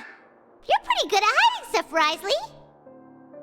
It seems you've forgotten just what kind of place the Fortress of Meripede is.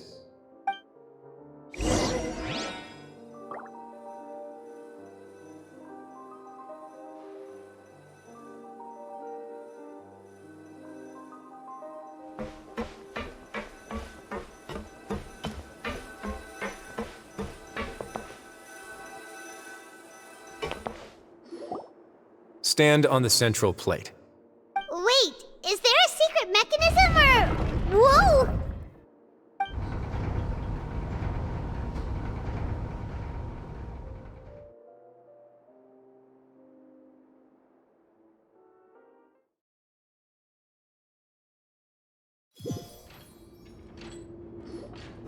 So, this is the Forbidden Zone?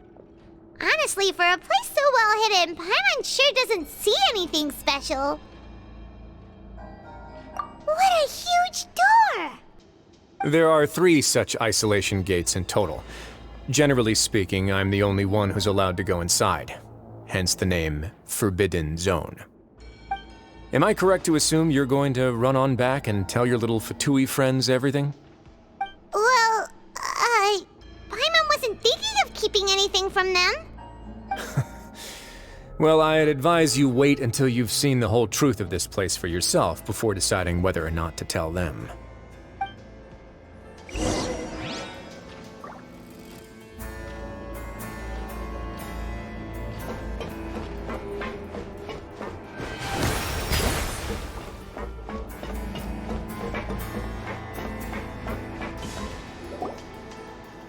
Huh.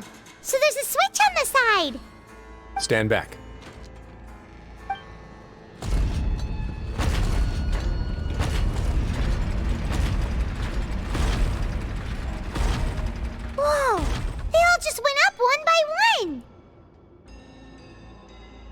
Go on, have a look.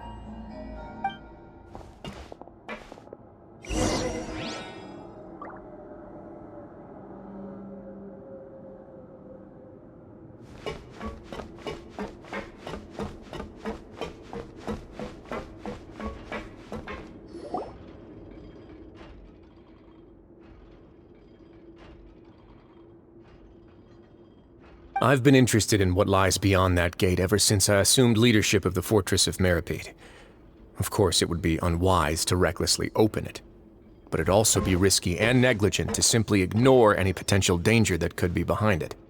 The readings on that dashboard have not budged since the day when I first laid eyes on this place.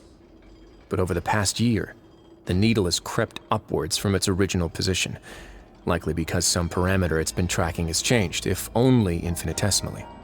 Normally, I would have ignored it, but I happened to have some free time when I noticed it, so I investigated. Any guesses what the reading could be tracking? Very reasonable guesses. I've considered both of those as well. Unfortunately, our dashboard is tracking something less ordinary. The temperature should vary with weather and climate changes, so for something that rarely shifts, the water pressure is more likely. We ran a few tests to increase the pressure from the outside, but the readings didn't change at all.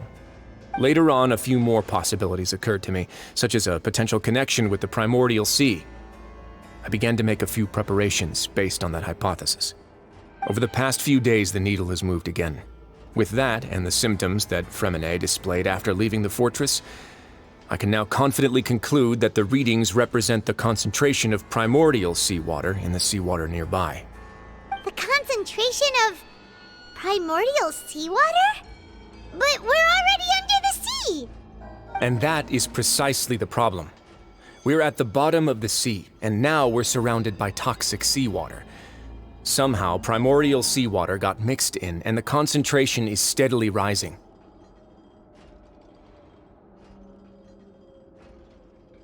Yes, that's very likely.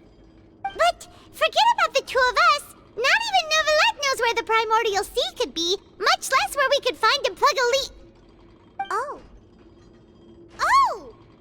Seems like you've figured it out. I believe the primordial sea lies directly beneath this sluice gate. For some reason, the primordial seawater levels have risen significantly, and it's now very close to us. The indicators are now red. Although the gate still stands, some primordial seawater has already leaked out and mixed into the sea around us. If this continues, soon it will no longer be able to hold back the primordial sea at all.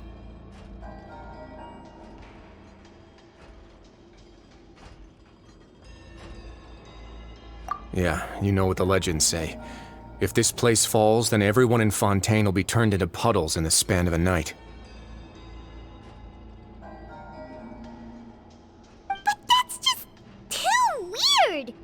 Why would the Fortress of Meripede be built right above a sluice gate for the primordial sea?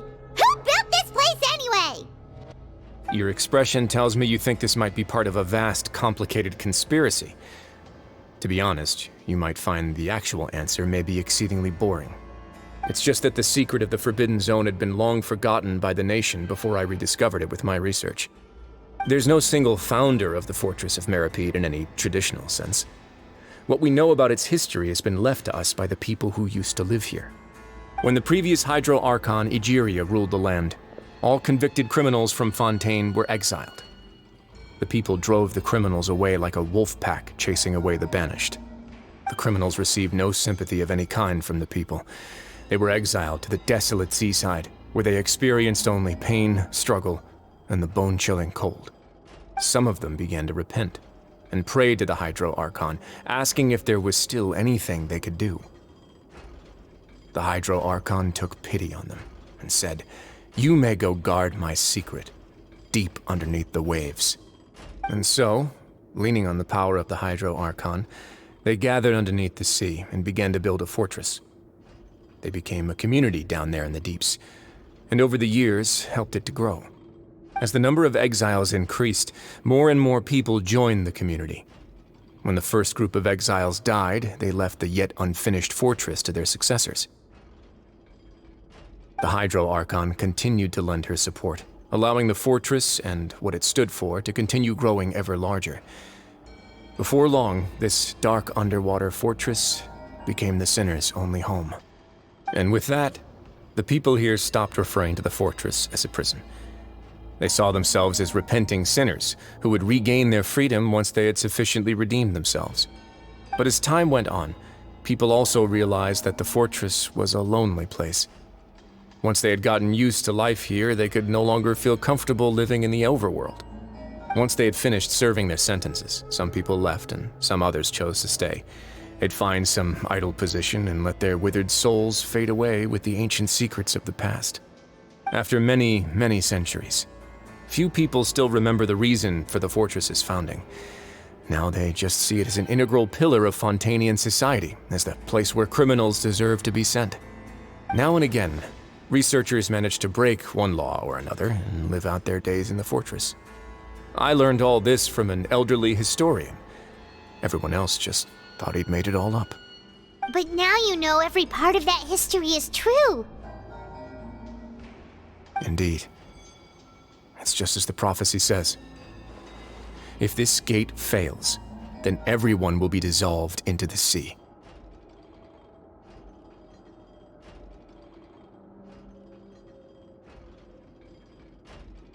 To be frank, not really. But sadly, that hasn't stopped this prophecy from proving all too accurate. Prophecies are troublesome things. Just hearing one will create the first wave of panic. Seeing signs of it will bring about the second, and actually witnessing it in real time, the third.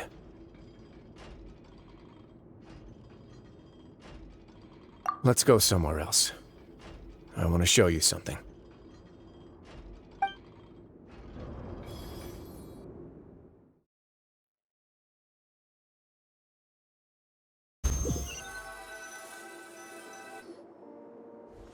This is it. Your Grace, perfect timing. The results from our last round of experiments have... Wait, Jurier, he's not alone! Huh? Lorvine and Jurier? No need to panic, you two.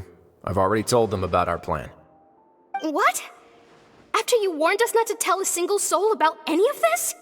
I'm skeptical as well. Are you sure they are trustworthy? The results speak for themselves, don't they? These two may already know more than you could ever imagine. All right then, if Your Grace insists. They seem harmless enough, so I'll trust them for now. How about some reintroductions? This is Jurier, one of the highest-ranked researchers from the Fontaine Research Institute. He used to work under Edwin. I trust that you've heard of Edwin? Good. Saves me a bit of time explaining. Edwin's main areas of research were archaeum and gravimeters. As his assistant, Jurier is quite familiar with them as well. I hired him to be my technical consultant. You want to blow up the fortress of Meripede? Ah, what a lovely idea. I'm already imagining it in my head. Gotta admit, I'm tempted as well. Guys, focus! Focus! That taskmaster over there is Miss Lorvine, and is also one of my technical consultants. While Jurier used to be Edwin's assistant, she used to be Jurier's assistant. Ooh, are they together? See, everyone keeps asking this question. Are you too sure you're not a couple and just using your work as a convenient cover? Your Grace, I am not in a relationship with this man. If I dated her, I'd officially be madder than Edwin. Jeez, forget I said anything then. Follow me. Whoa, there's another door that goes right up. Your constant amazement makes it seem like the fortress can do anything. But Paimon really thinks everything's super cool.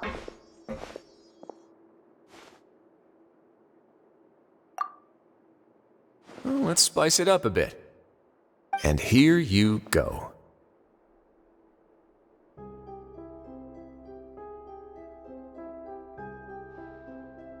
What a huge ship? This is also a production zone that Paimon's never seen before. What's going on? How much do you know about Fontanian history? Not much at all. Well, then maybe you haven't heard the story of ancient Lemuria. To give you a quick rundown, Fontaine used to be ruled by the Lemurian dynasty. According to legend, the Lemurian king Remus came to this land after being inspired by divine revelation and found the seer Sibila, who had taken on the form of a golden bee. Taking the golden bee with him and riding on a huge ship, the Fortuna, he created his nation above the surging waves. He called his nation Lemuria and used the Fortuna to incessantly search for new tribes and islands, calling on them to join his empire. There's a ship in this story too? Where there's water, there'll be ships. People believe that hope can always be found at the end of a voyage. Do you believe that too? To a point, I think. As you've already seen, I have a whole factory's worth of labor, materials, and technology at my disposal. Certainly can't hurt to give it a try. So the moment I began to speculate that the Primordial Sea might lie underneath the gate, I also began this project. Were you inspired by the legendary Fortuna? Maybe. Fontanians need something to hold on to cope with the impending disaster. Were the workers to find out the truth behind this ship, riots would destroy the fortress faster than any catastrophe. As the fortress's administrator, I'd never make such a reckless call. All right, that's enough talking for now. I'll need another 3 cups of tea to soothe my throat. Do you have any other questions? Seems like you're good. Come on, I'll take you back.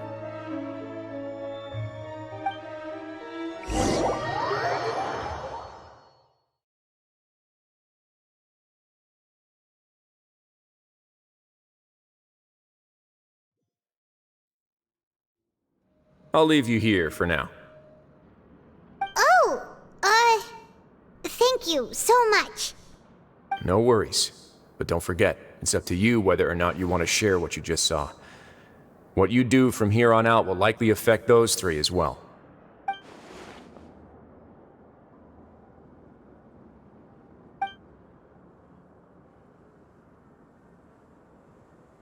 Yeah, we'll put a lot of thought into it for sure. Great. I look forward to what happens next. We're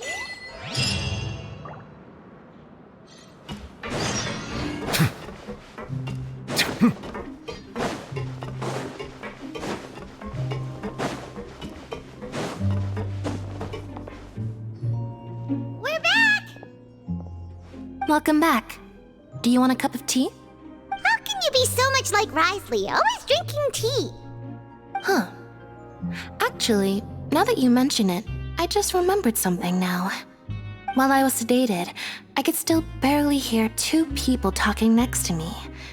They were discussing everything, from the leaves to the water and even the teacups themselves. Must have been Risley and Sijuin. Yeah, I heard 1 male voice and 1 female, so it should have been the 2 of them. They really were just talking about brewing tea. I really can't make sense of this place. So, Traveler, Paimon, were you able to learn anything from Risley? Yeah, he explained everything. Very well. Then, would you mind checking your answers against my speculations? Yeah, I took the time to rest, so I'm feeling a lot more relaxed now. Nobody else is around, and Miss Sijuin is also busy with something or other, so let's just talk here. All right, then I'll posit my theories. I asked myself 3 questions. Firstly, why was Fremine affected by the primordial seawater? It was because he dove into the sea. My theory is, the long-lost primordial sea is probably very close to the fortress of Mirapede. Whoa, he's good. He got that right on the first try. That's our Lenny. Secondly, Risley's attitude changed dramatically during the course of our stay here. He ignored us completely at first, then suddenly roadblocked us. Why? I spent quite a long time thinking about this. If he has been monitoring the Fatui since the very beginning, he probably ignored us at first because he was hoping we could find Master Child for him. What's more, the Fortress of Meripede is not part of Fontaine's court system, nor does it report to Udex Nervulet. Wriothesley is basically the king of a no-man's land. As long as the fortress doesn't do anything about Master Child's disappearance, Father can use it to pressure the Fontaine authorities. And while the two factions are pitted against each other, Wriothesley will be free to move between the parties of interest. If I had to guess, he probably has something that he's working on himself. It's likely related to the secret of the infirmary, but I just can't think of what it could be. You're super smart! Thanks so much. Then finally, there's the last question. If Wriothesley does have a plan, what could it be?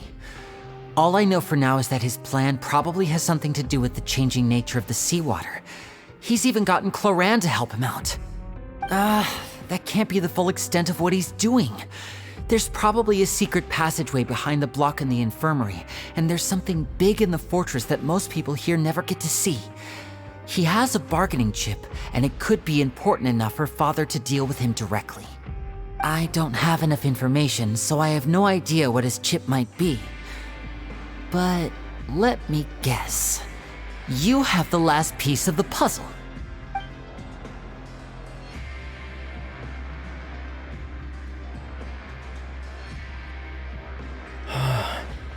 I can't believe it. The sea will engulf everyone. Just like the prophecy said. Could Wriothesley have wanted to meet Father to figure out a way to deal with this crisis? If you remember, I once mentioned that Father sees the House of the Hearth as her base of operations, and she truly wants to resolve the crisis. But how could Wriothesley have known that? Or perhaps he didn't know, and just wanted to bring Father over to his side? Which could be why he said he just wanted to negotiate. Yeah, that makes sense to me. I understand your concerns as well, Traveler. I'll figure out a way to pass this on to our father. No matter what, we're on your side. The two of you have already aided us far too much. We probably wouldn't be standing here right now if not for you. If you ever need anything else going forward, please come to the House of the Hearth at any time. Though you may not share the sentiment, after all that we've gone through together, the three of us basically see you as family now. You have my gratitude. Thank you for protecting Linny when it really mattered. And thank you for sharing the secrets of the fortress with us. We didn't think you were going to do it. Why are you being so formal all of a sudden? Given your strength, you might not need our help at all. But if you are ever in danger, we will try our best to protect you. Aww, the sound of that makes Paimon feel all warm and safe inside.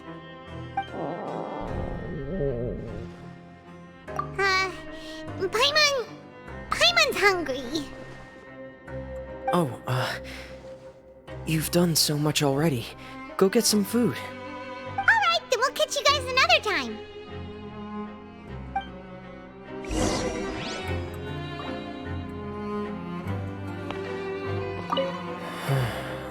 I feel like I should try to become someone more capable of helping. You're incredibly helpful. Lenny thinks so too. Yeah, you two are always telling me not to push myself, but aren't you just like that as well?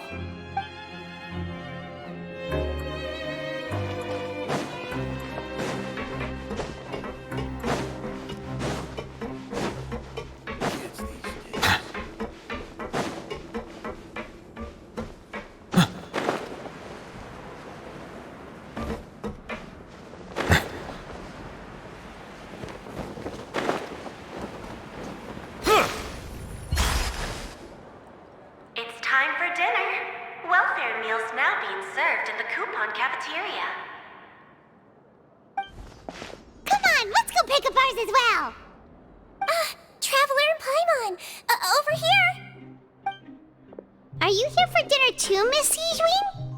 And I'm taking the opportunity to prepare Miss Cloran's dinner as well. Huh. You're right. She's actually sitting in the fortress cafeteria. What would you like to eat? Yep, you can. I've already talked to our chef, Mr. Wolsey. It's all on me today, so you can get whatever you'd like.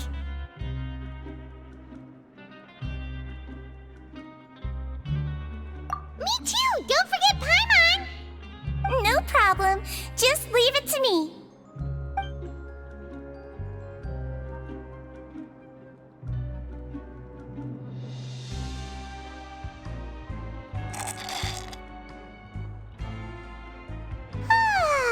So delicious.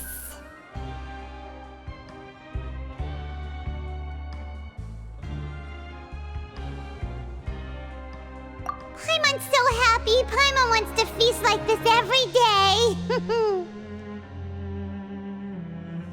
Feeling full yet? How's the food? Delicious. I'm so glad to see you all so happy. Oh, see, the expression on your face just now? The muscle here just moved, which suggests that you're feeling quite relaxed at the moment. Sigewinne, do you do this to help your patients or to better understand human beings? A bit of both, I suppose. I'm a Melazine, which means I'm very different from human beings. I must know what you're thinking if I want to take good care of you. You're really good at taking care of people. Even though you're so short, you still talk and act like an older sister. Really? You're reminded of an older sister? That's great to hear. Oh, and what did you mean back in Risley's office? When you said that you were protecting Linny and his siblings as well? Oh, that. I just asked His Grace to look out for those children, especially that diver boy. I was getting a bit worried after hearing that something was wrong with the water. Thankfully, Glorand is very strong and managed to save him in the nick of time. His Grace also sealed the pipes after Glorand left, to make sure that Linny wouldn't impulsively chase after his brother. Although the path was blocked, we still stationed some guards there to stop anyone from approaching. They were instructed to only open the door once Miss Glorand had returned. Oh, and I was keeping an eye on Mr. Linny as well. We had to press him, but we couldn't allow him to be in any real danger. You were all super considerate and really thought everything through. It's just what we do down here at the fortress. At least this has been His Grace's style for as long as he's been the leader. Oh, I really wish Monsieur Nervula would come down here more often too. I feel like he'd like it here, with all the darkness and chaos.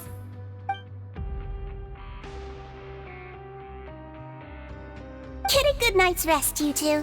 You both worked very hard.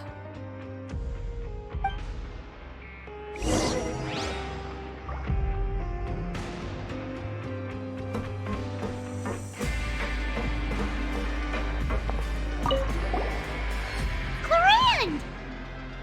Ah, it's you two. How's dinner? It's all right.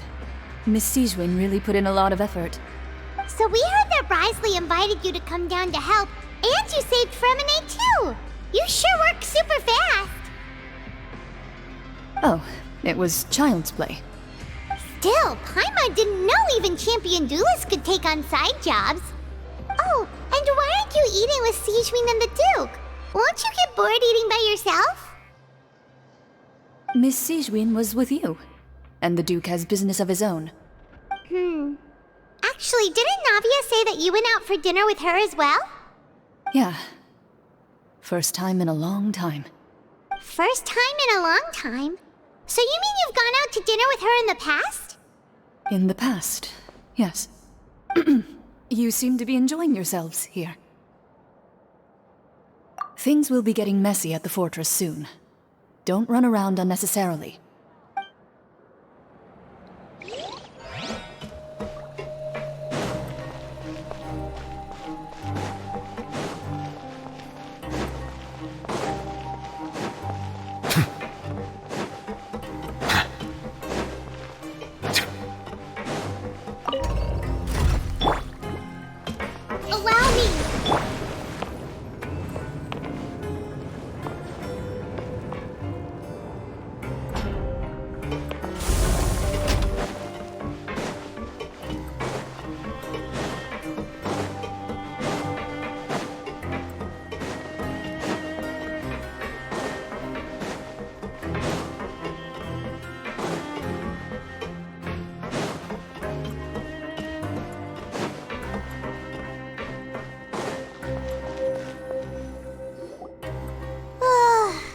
much has happened.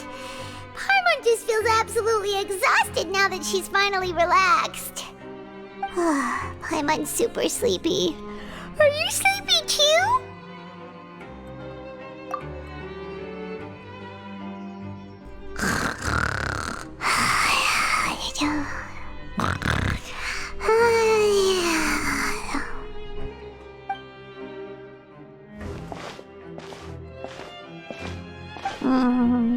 Delicious. Paimon wants seconds for free.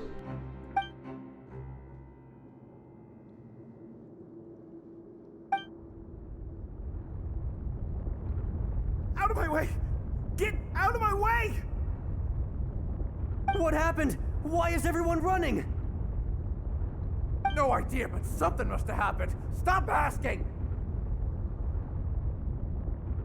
Who's yelling? Paimon still wants to sleep.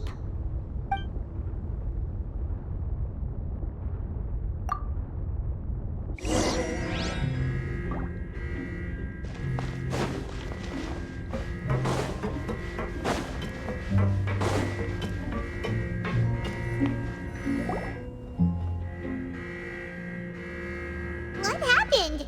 Why is everyone running around? Hey! What are you doing?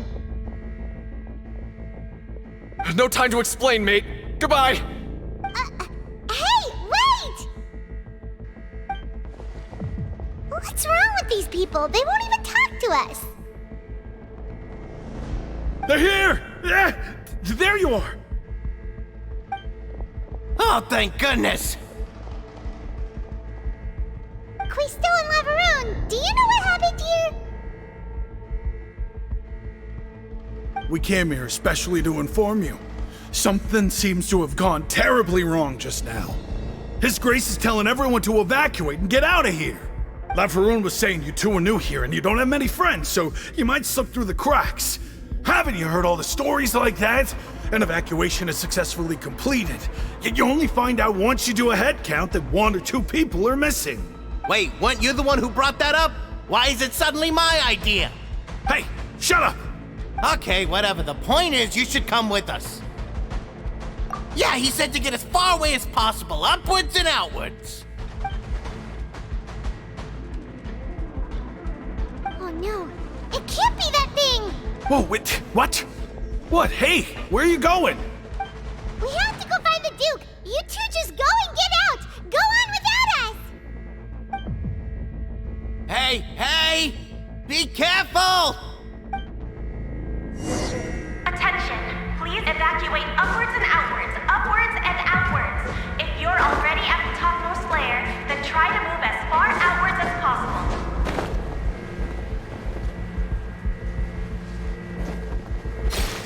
Attention! Please evacuate upwards and outwards.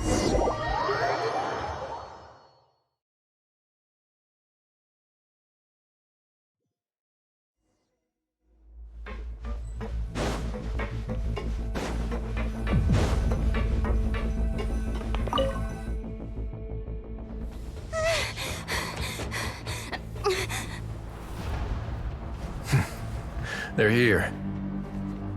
Just like I said. What happened?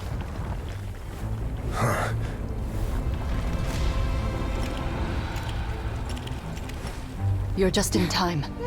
But be ready to run.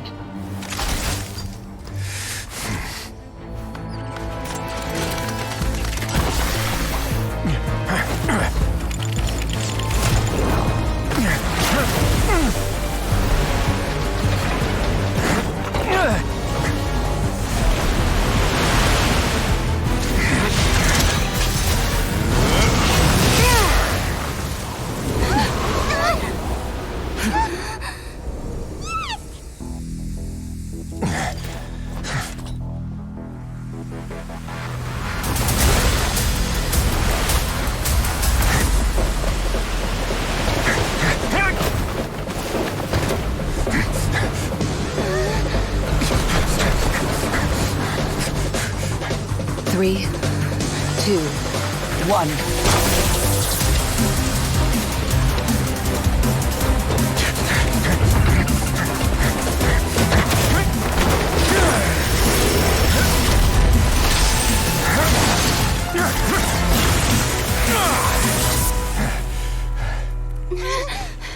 This won't hold it for long.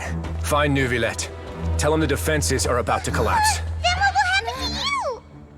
Until he arrives, we're the last line of defense.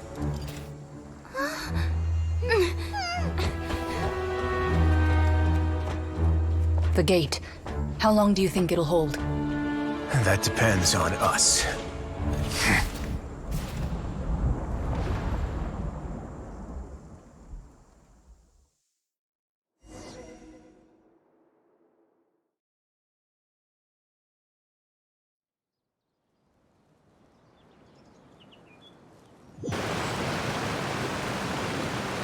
Neuvillette, why are you here?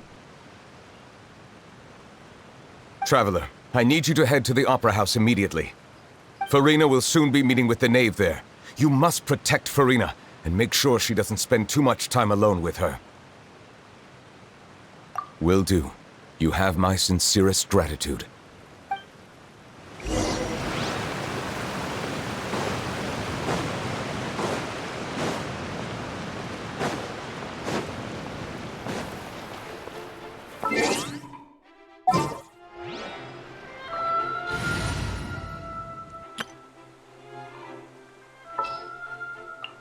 All is accounted for. Let's move out.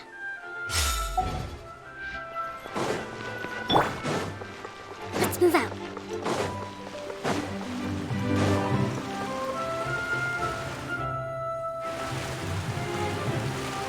Look! There are a ton of Fatui and Palais Mermonia people over there! The knave is probably here already. We need to hurry! Are you two the traveler in Paimon? Monsieur Neuvillette has left instructions. Please follow me. Though I'm sure he's already explained, this should be a mostly cordial conversation, unlikely to give rise to violence. But it would be most appreciated if you could protect Lady Farina to the best of your abilities.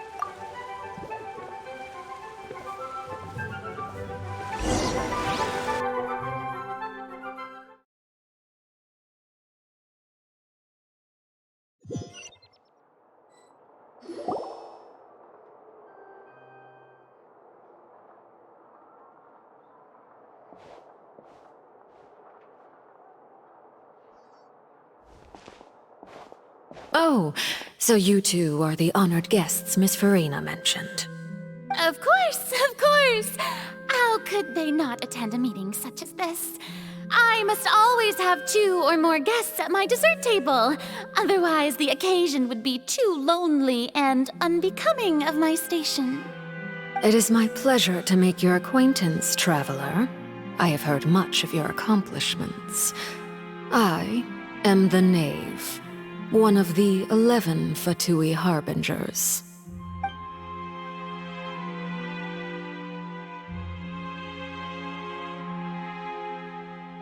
I've already prepared seats for you. Come, sit beside me. Perhaps you two are unaware of how Miss Farina and I do things. You see, we actually recently agreed to get together for tea when we had the time. See this? This is a limited type of confectionery that Miss Farina simply adores. There are only 16 slices sold every day. Here, why don't you and Paimon have a taste?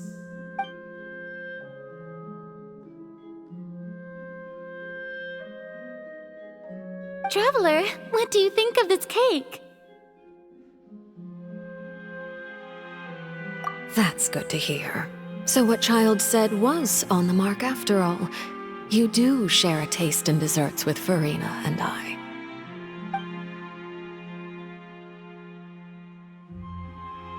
I wonder how he's doing nowadays.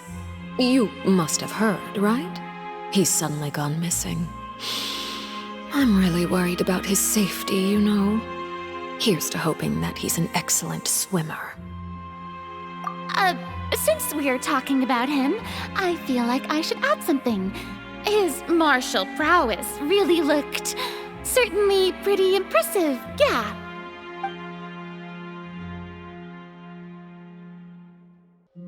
Oh, so you're also familiar with his aptitude for fighting, Miss Farina. Oh, right. I almost forgot. Child was subdued by Eudex Nuvillette right in front of you. Against ordinary people, my colleague would never be on the back foot. But alas, he just never imagined he'd run into such a person. I must express my admiration for Monsieur Nuvillette. Coming from you, that's not surprising at all. But I thought you would be happier to hear the news. Of course, but it's still a bit of a shame. You see, I would have been far happier had I received this news somewhat earlier. As you well know, a long time has passed since Child disappeared.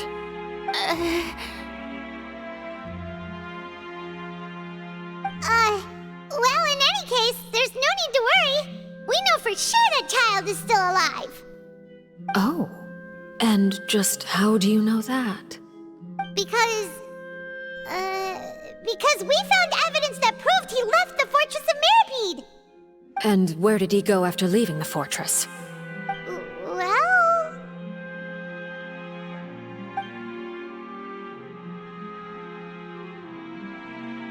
The Fortress of Meripede lies deep beneath the waves. Unless he pranced right out of the main gate, he must have had to swim for it. Do you have any proof that he surfaced safely?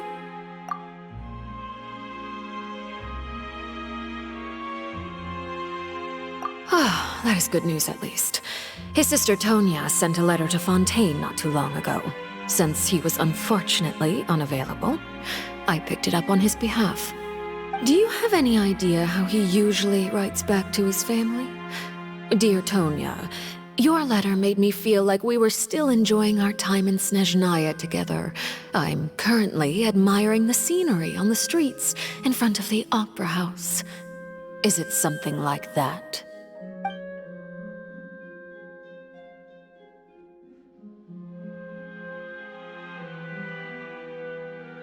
All letters tend to follow the same few formats anyway, right? As long as the contents are accurate, it doesn't matter so much how it's written or how it's worded.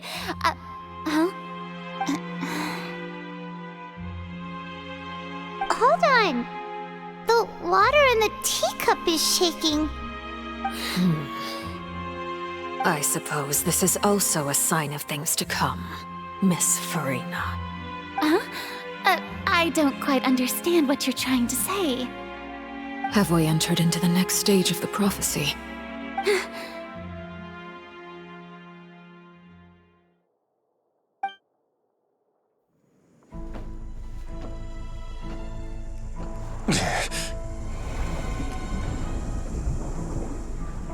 My thanks to you both. I will take it from here.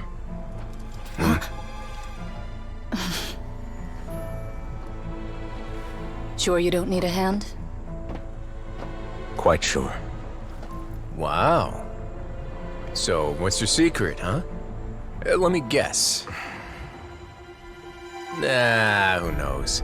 Maybe it's just your sense of responsibility. Sounds about right.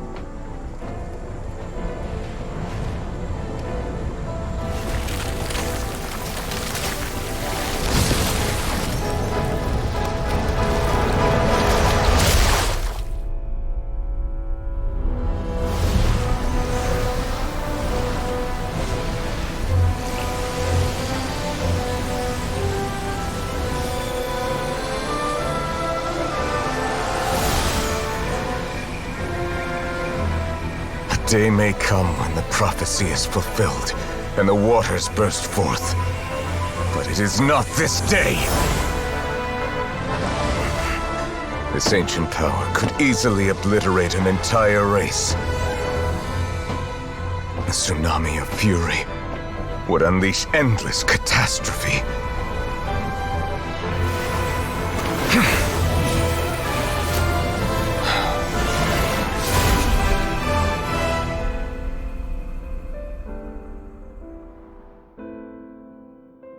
This sentence is too severe. Forgive me for overruling it.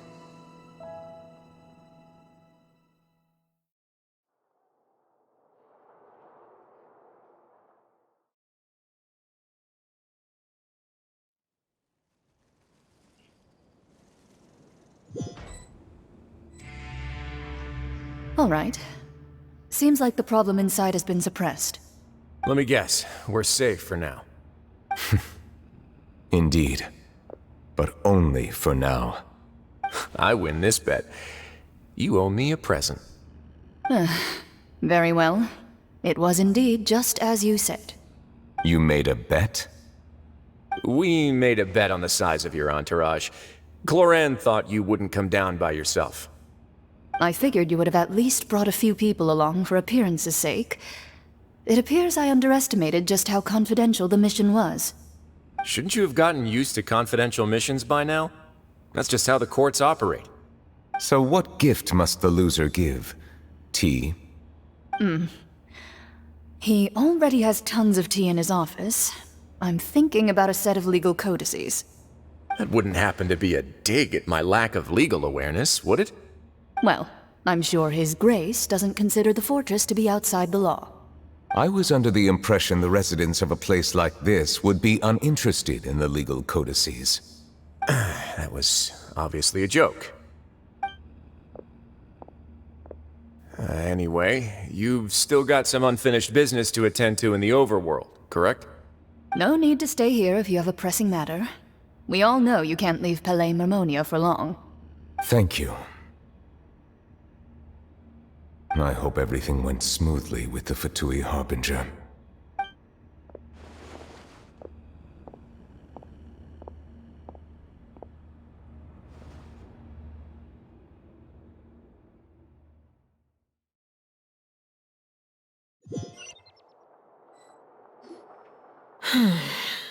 I must say, we've spent long enough playing house. Miss Farina, as the Hydro Archon, I am sure you understand the exact meaning of the phenomenon we just witnessed.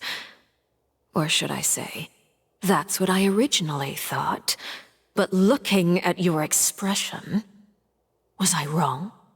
And you haven't a clue? What are you trying to say? At this point, I don't think there's any more need to speak as diplomatic representatives. Allow me to speak to you now as just a Fontanian. You know the prophecy by heart, and also that every part of it is being proven true. Yet, here you are relaxing, drinking tea, and eating desserts as if it's all nothing more than a few stray bugs in your garden. Do you really think that's acceptable? The prophecy's hanging above our necks like a guillotine. Every faction is looking for a way to either avert the disaster or save their own. Even the orphans of the House of the Heart have devoted everything to saving their homeland. But you? It beggars belief just how nonchalant and carefree you have been. From the very beginning, you, the god Focalor, you have utterly failed to take action. You're wrong. I've never ignored the prophecy, nor have I just been passing the time in self-indulgence. Retract your accusation and stop doubting the wisdom of the gods with such absurd conjectures. I am not alone in my doubts, you know. All the children of Fontaine may be harboring the exact same thoughts right now. Oh, great Hydro Archon. How are you going to save them? Save us? How are the people you've sworn to protect supposed to survive in a land that will soon disappear beneath the waves? I have my ways, and I've been working on them for all this time. Even if you look down upon me, you have no right to judge me. Fontaine will be saved. Even if I still cannot see the true future right now, as long as I continue on as I am, I will be able to hold my head up high!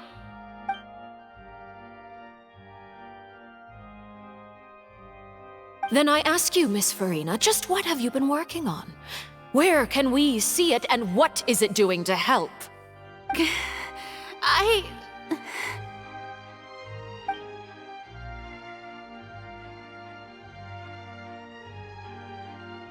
My machinations are just like the prophecy itself.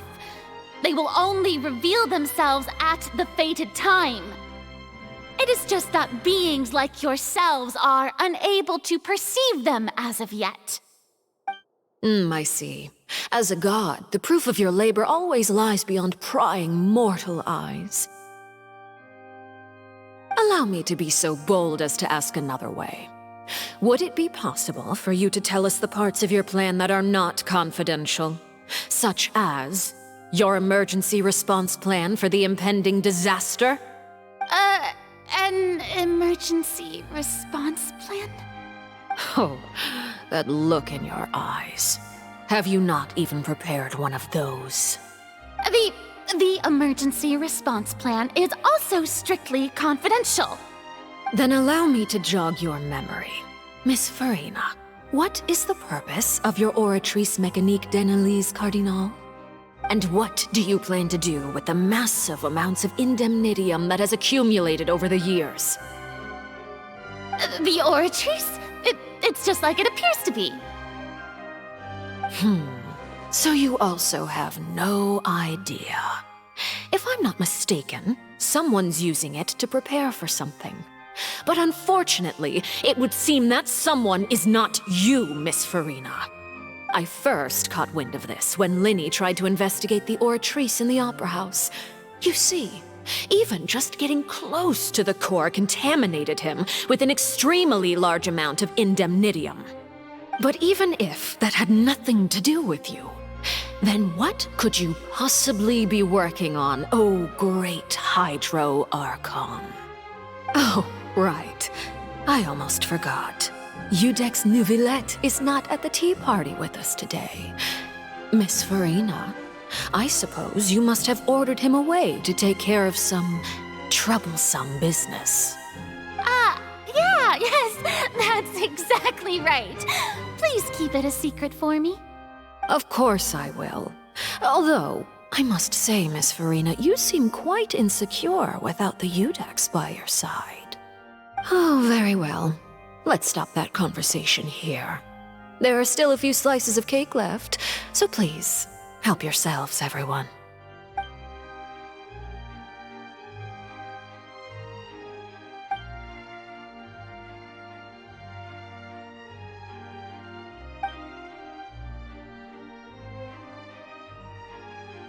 Traveler, I heard that you were recently commissioned to handle a few matters on behalf of the Udex. Why don't you take an extra slice of cake?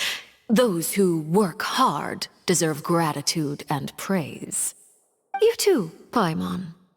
Thank you. Paimon will take you up on that offer.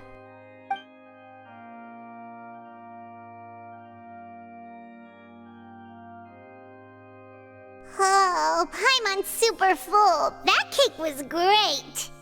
If it's on my tea table, it must be of the highest quality. Yes, and we must thank the knave for bringing these over as well. You're welcome. I'm sure the cake also felt greatly honored to be featured at Miss Farina's table, and I was merely catering to Miss Farina's tastes, seeking a chance to chat over tea. It is getting late. Why don't we call it a day?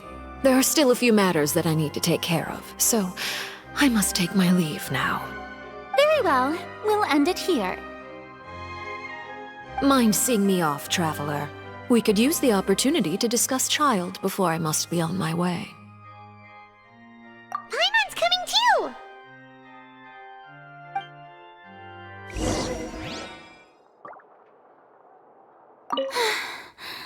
The tea party turned out to be even more difficult than I'd imagined. Why are you looking at me like that? Is something the matter? If there's nothing urgent, then I shall be retiring for now.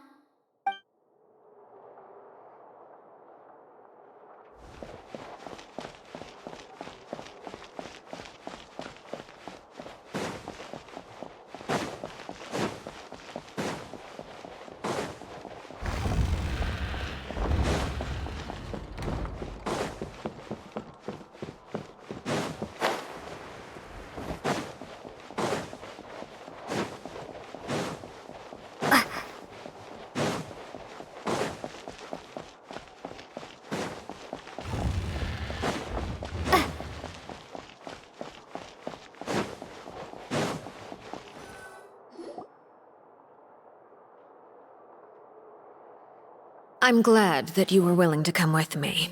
Of course, Child was just an excuse. I have no interest in your dealings with him. That's what Paimon thought. You lent your aid to the children of the House of the Hearth. As their father, I would like to express my gratitude. Do I look like an irresponsible father to you? The House of the Hearth is very important to me. You should know that I care deeply about my children. That was all. Formal topics should be discussed in formal settings, and informal topics in informal settings. I know you just returned from the fortress of Meripede. Relax. I have no intention of trying to get anything out of you. Linny, Lynette, and Fremine are still there, and I trust their judgment and abilities. They've all been working very hard and have always done all they can to fight back against anyone who tried to stop them, especially Linny. You mean Wriothesley. He's a tricky one to deal with. It's unfortunate that Linny's so eager to prove himself that he can't learn to rely on others, including me. By the way, and you can just consider this a bit of idle gossip, but what's your impression of Furina?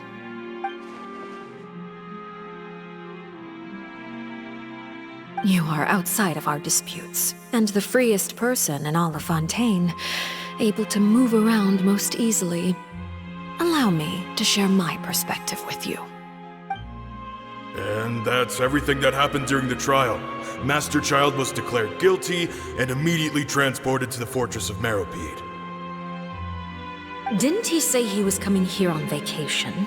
Does he not feel an ounce of shame for all the trouble he has caused?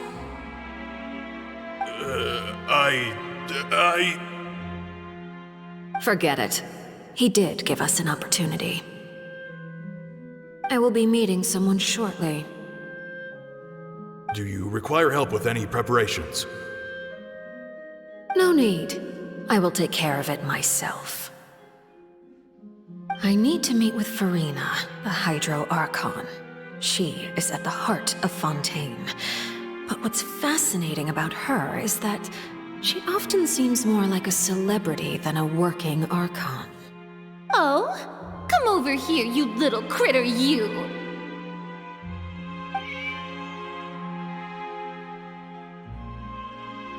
You dare to run from me?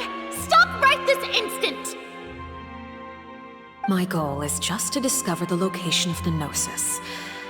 But I didn't expect the chance to approach Furina to be handed to me on a silver platter. This is so easy, it's actually making me a bit suspicious. Anything left unguarded is usually just bait. But no one will blame someone for taking the bait. After all, from the moment it was attached to the hook, the bait is meant to be sacrificed. It's just as I guessed in the second before I struck. The Hydronosis is not currently held by the Archon. In fact, this Archon doesn't seem like a god at all. And I sense that she's under some kind of curse. Who are you? And what are you trying to do? Please don't kill me! I'm begging you, please! The fear in her pupils is genuine, so perhaps she's not bait after all. Either way, targeting her has lost all meaning. I left the scene with ease. Nobody came looking for me, and nobody could serve as a witness to my near assassination of Focalor. I suspect even Furina dares not mention this incident to anyone. Not long after, my informants confirmed what I had guessed. After returning to her quarters, Furina quietly cried alone. She was so scared that she could not sleep that night, nor could she even bring herself to eat her cake. There's no doubt that there's something wrong with her. I began to entertain the possibility that she is not the true Hydro Archon. Perhaps Eudex Neuvillette is actually the genuine article. I have to find the Gnosis. If the Neuvillette hypothesis is correct, he is probably in possession of it. Alternatively, It might have been hidden in a place that's hard for ordinary people to access. Yes, Father. My dear children, please speak. News from the fortress of Meripede. Master Child has gone missing. On top of that, the contacts and guards we bribed at the fortress have all gone quiet as well. Probably the handiwork of that Wriothesley. I'm afraid so. This is a good opportunity. The value of a harbinger is much higher than most would imagine. We now have an excuse to exert diplomatic pressure on the Fontaine authorities. Set up a meeting for me. I would like to meet the Hydro Archon and Iudex Neuvillette. Oh, and I have an additional mission for you three. Yes, Father. Tartaglia's disappearance was not a part of my plan, but I can use it to make a breakthrough. With this as my excuse, I can ask for an official audience and continue my investigation of Farina and Iudex Neuvillette. The initiative belongs to the House of the Hearth. My wish to investigate the fortress of Meripede will be a front. Linny and his group will be responsible for the actual intelligence gathering.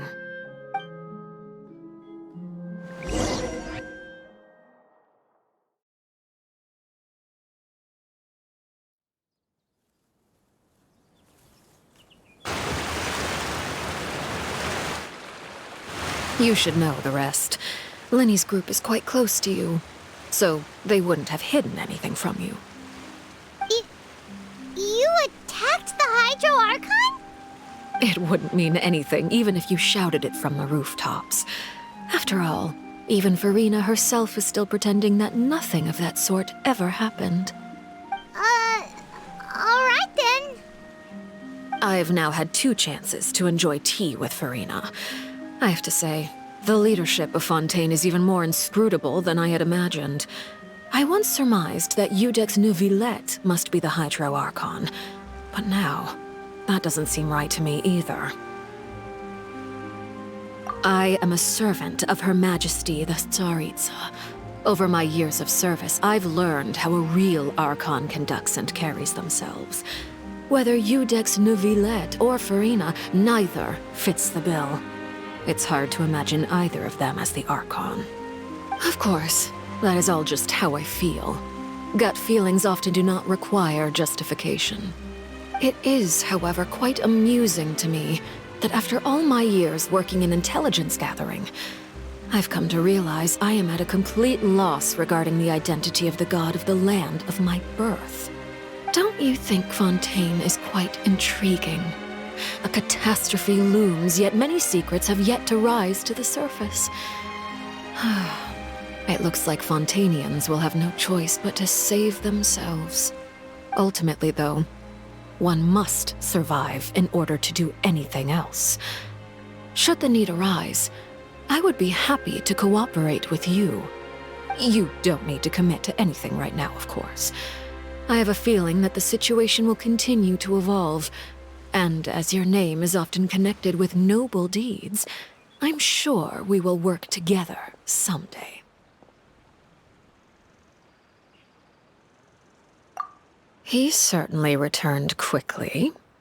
You must want to catch up with each other, so I'll leave you to him.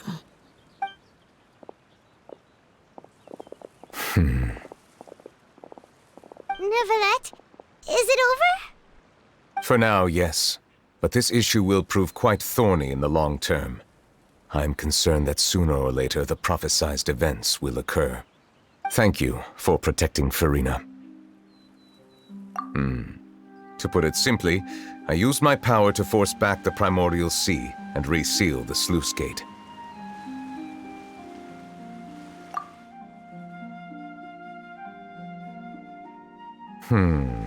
So as expected, the knave has turned up the pressure on Farina. She's trying to feel her out, though I'm still unsure as to her motives.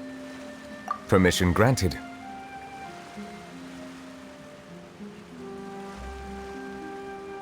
Whoa. It can't be that you're the real Hydro Archon, right? But that's just a speculation on our part, though. You can't tell us? Then that's okay. We can talk about something else. We won't try to force you. You guys in Fontaine are super strange. If by the phrase, you guys, you are referring to Farina and I, then although I'm not sure just what you are trying to imply, I must clarify that I do not share her positions on a multitude of topics.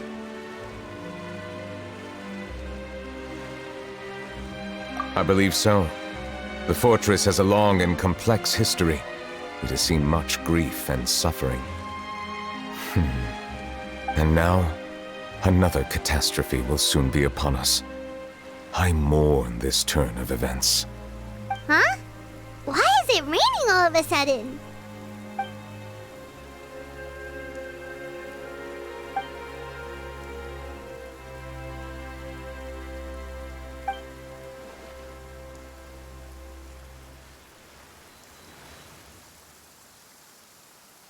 You may be closer to the truth than you think. Oh? And what are you thinking? The dragon of... what? Huh? Please do not be so surprised. Farina?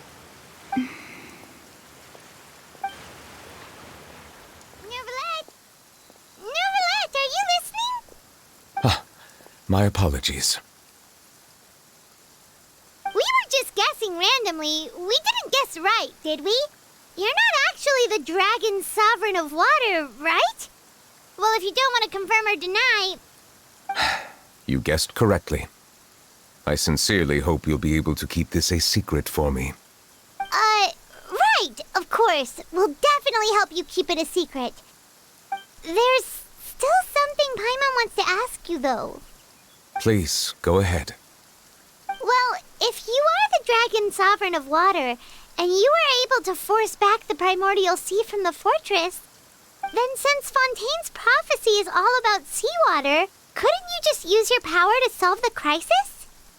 None of the currently living dragon sovereigns in the world, myself included, possess our full dragonhood.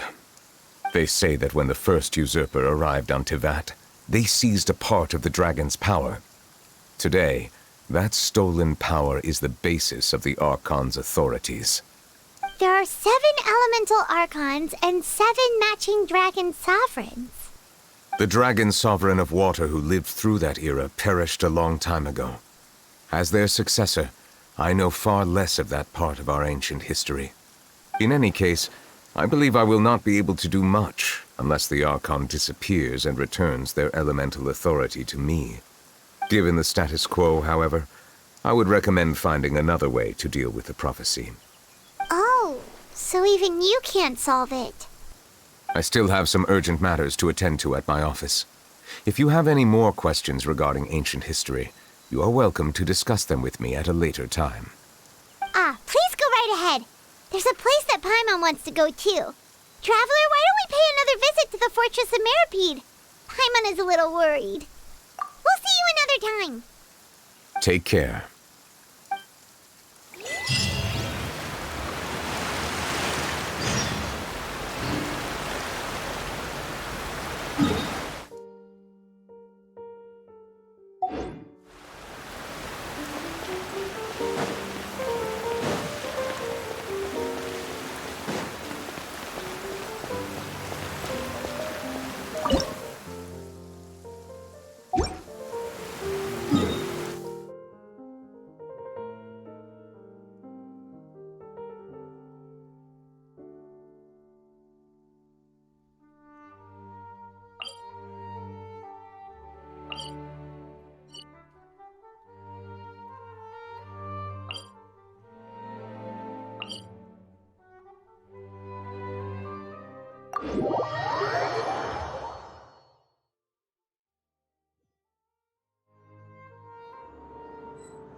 guys are back?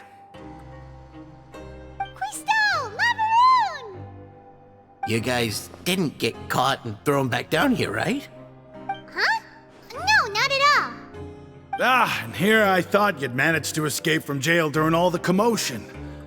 I'd held you up as legendary jailbreakers, but now you're telling me you just never left? We're sorry, but we just had some business to take care of. All right. There's no need to get caught up in the details.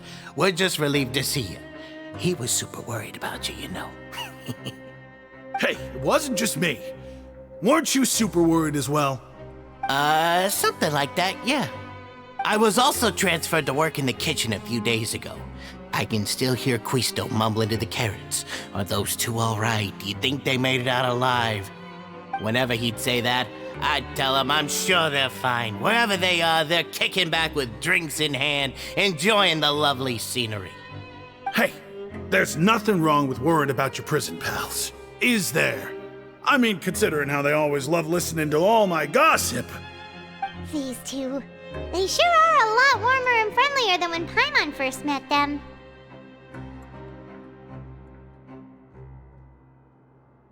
Oh, well, if you say so. I'll be watching you to make sure you finish every last bite.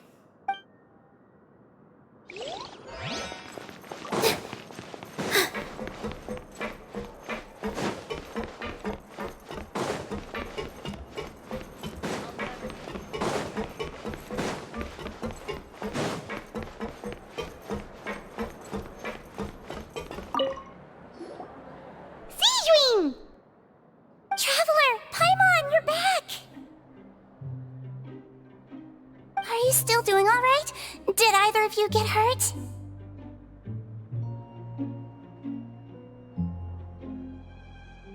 We're fine, but what about you guys? It was such a huge mess. How bad was it? A few people sustained superficial injuries, but that's about the extent of the damage. Monsieur Nervulette paid us a visit. It was all thanks to him that we managed to suppress the crisis for the time being. Of course, we must also thank you for the help you provided. How did Nervulette know that he was needed here? Well, Monsieur Nervulette has strong resonance with the hydro element. When the water level rises, he can feel the waves produced. I ran into the bombshell bros while bandaging the injuries of the wounded. They were mumbling the whole time about how you just ran down without a word. I'm so relieved to see that you're both alright. If you're not too pressed for time, please stay with us a few more days. Just let me know if you get a craving for any particular dish, so I can have Mr. Walsey get your meals prepared. Oh, and please feel free to visit the infirmary for a break at any time. I'd like to take the opportunity to spend some more time observing your facial muscles as well. Your happy smiles are quite contagious, you know. They're so memorable, and I've missed them immensely while you were gone.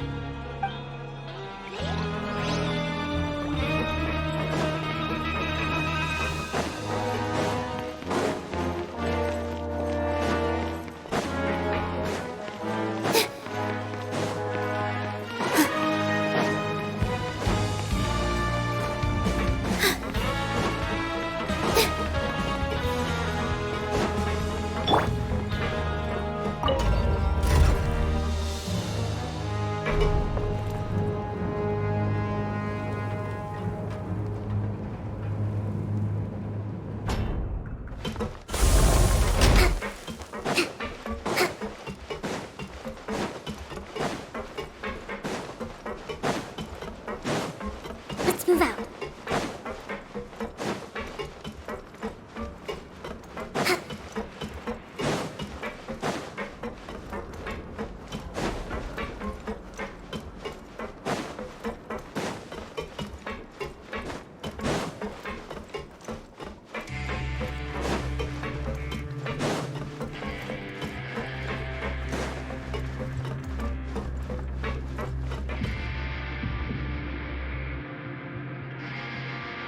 Now guess, what suit will this next card be?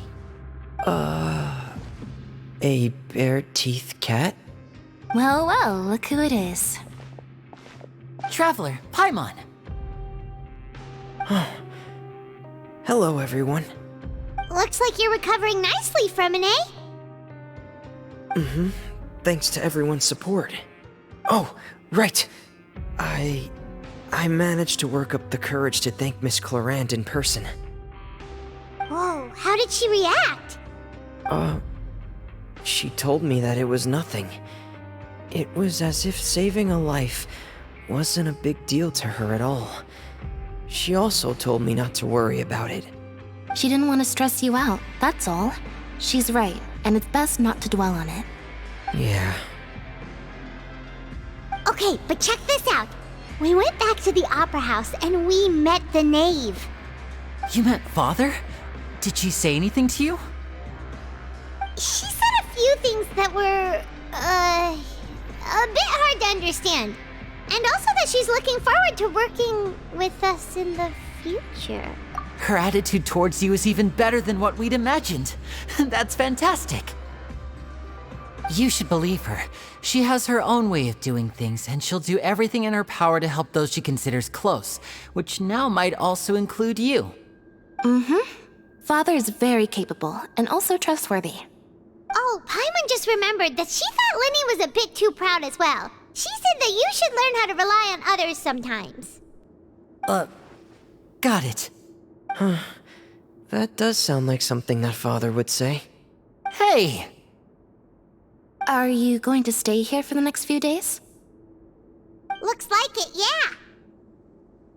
Excellent. I will host a tea party. For real?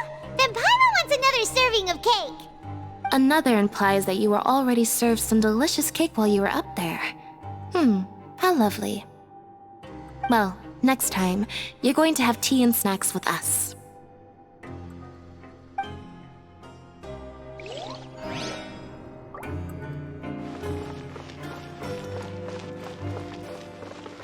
We should start preparing that tea party.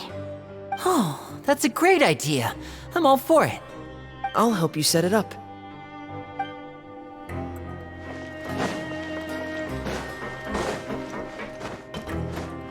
Let's move out. Huh. Let's move out.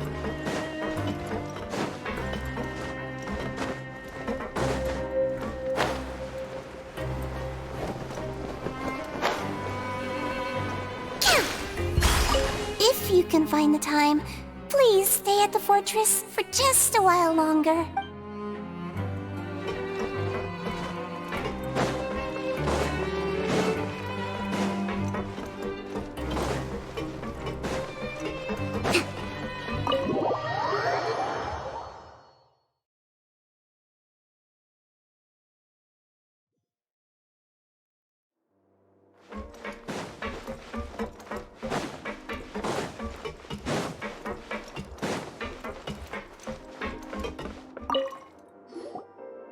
Courier, Miss Sijween told me you still haven't eaten.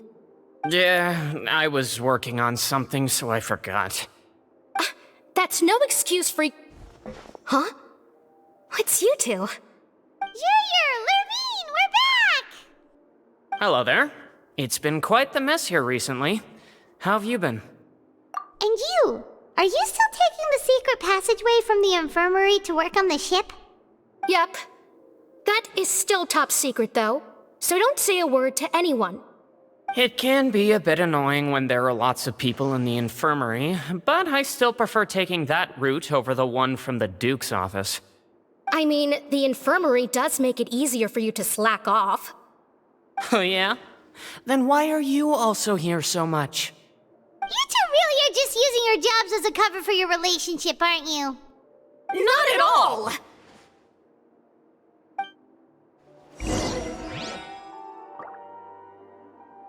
Courier, the rumors about us are literally everywhere now.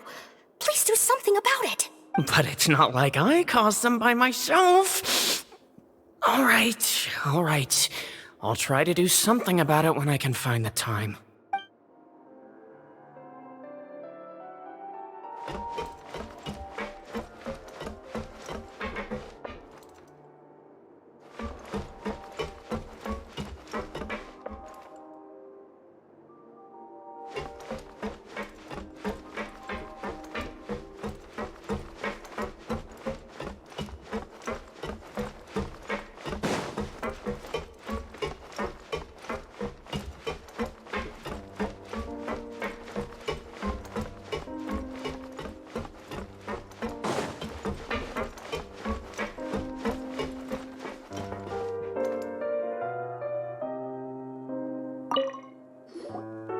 my eyes deceive me, or did I just see 2 inmates come back after making it to the surface?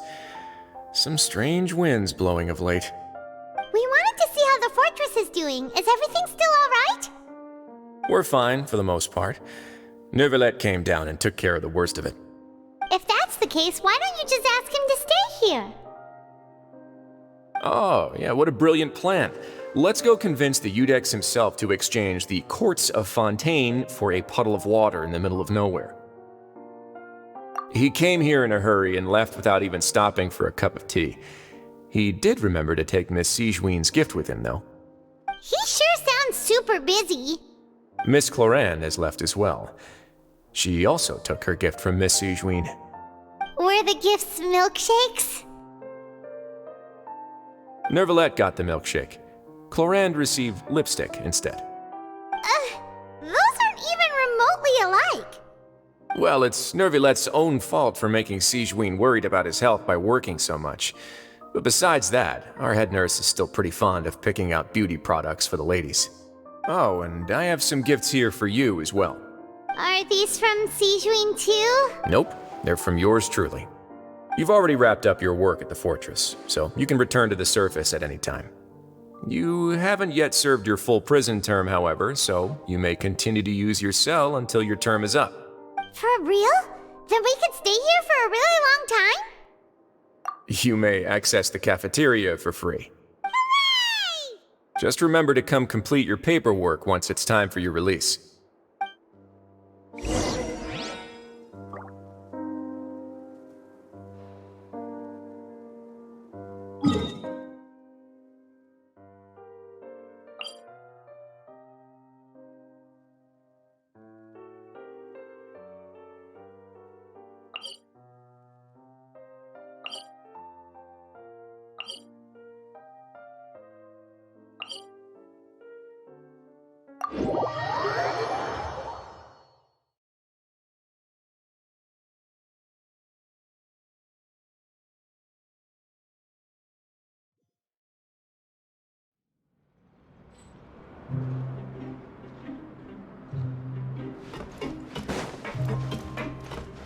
Let's move out.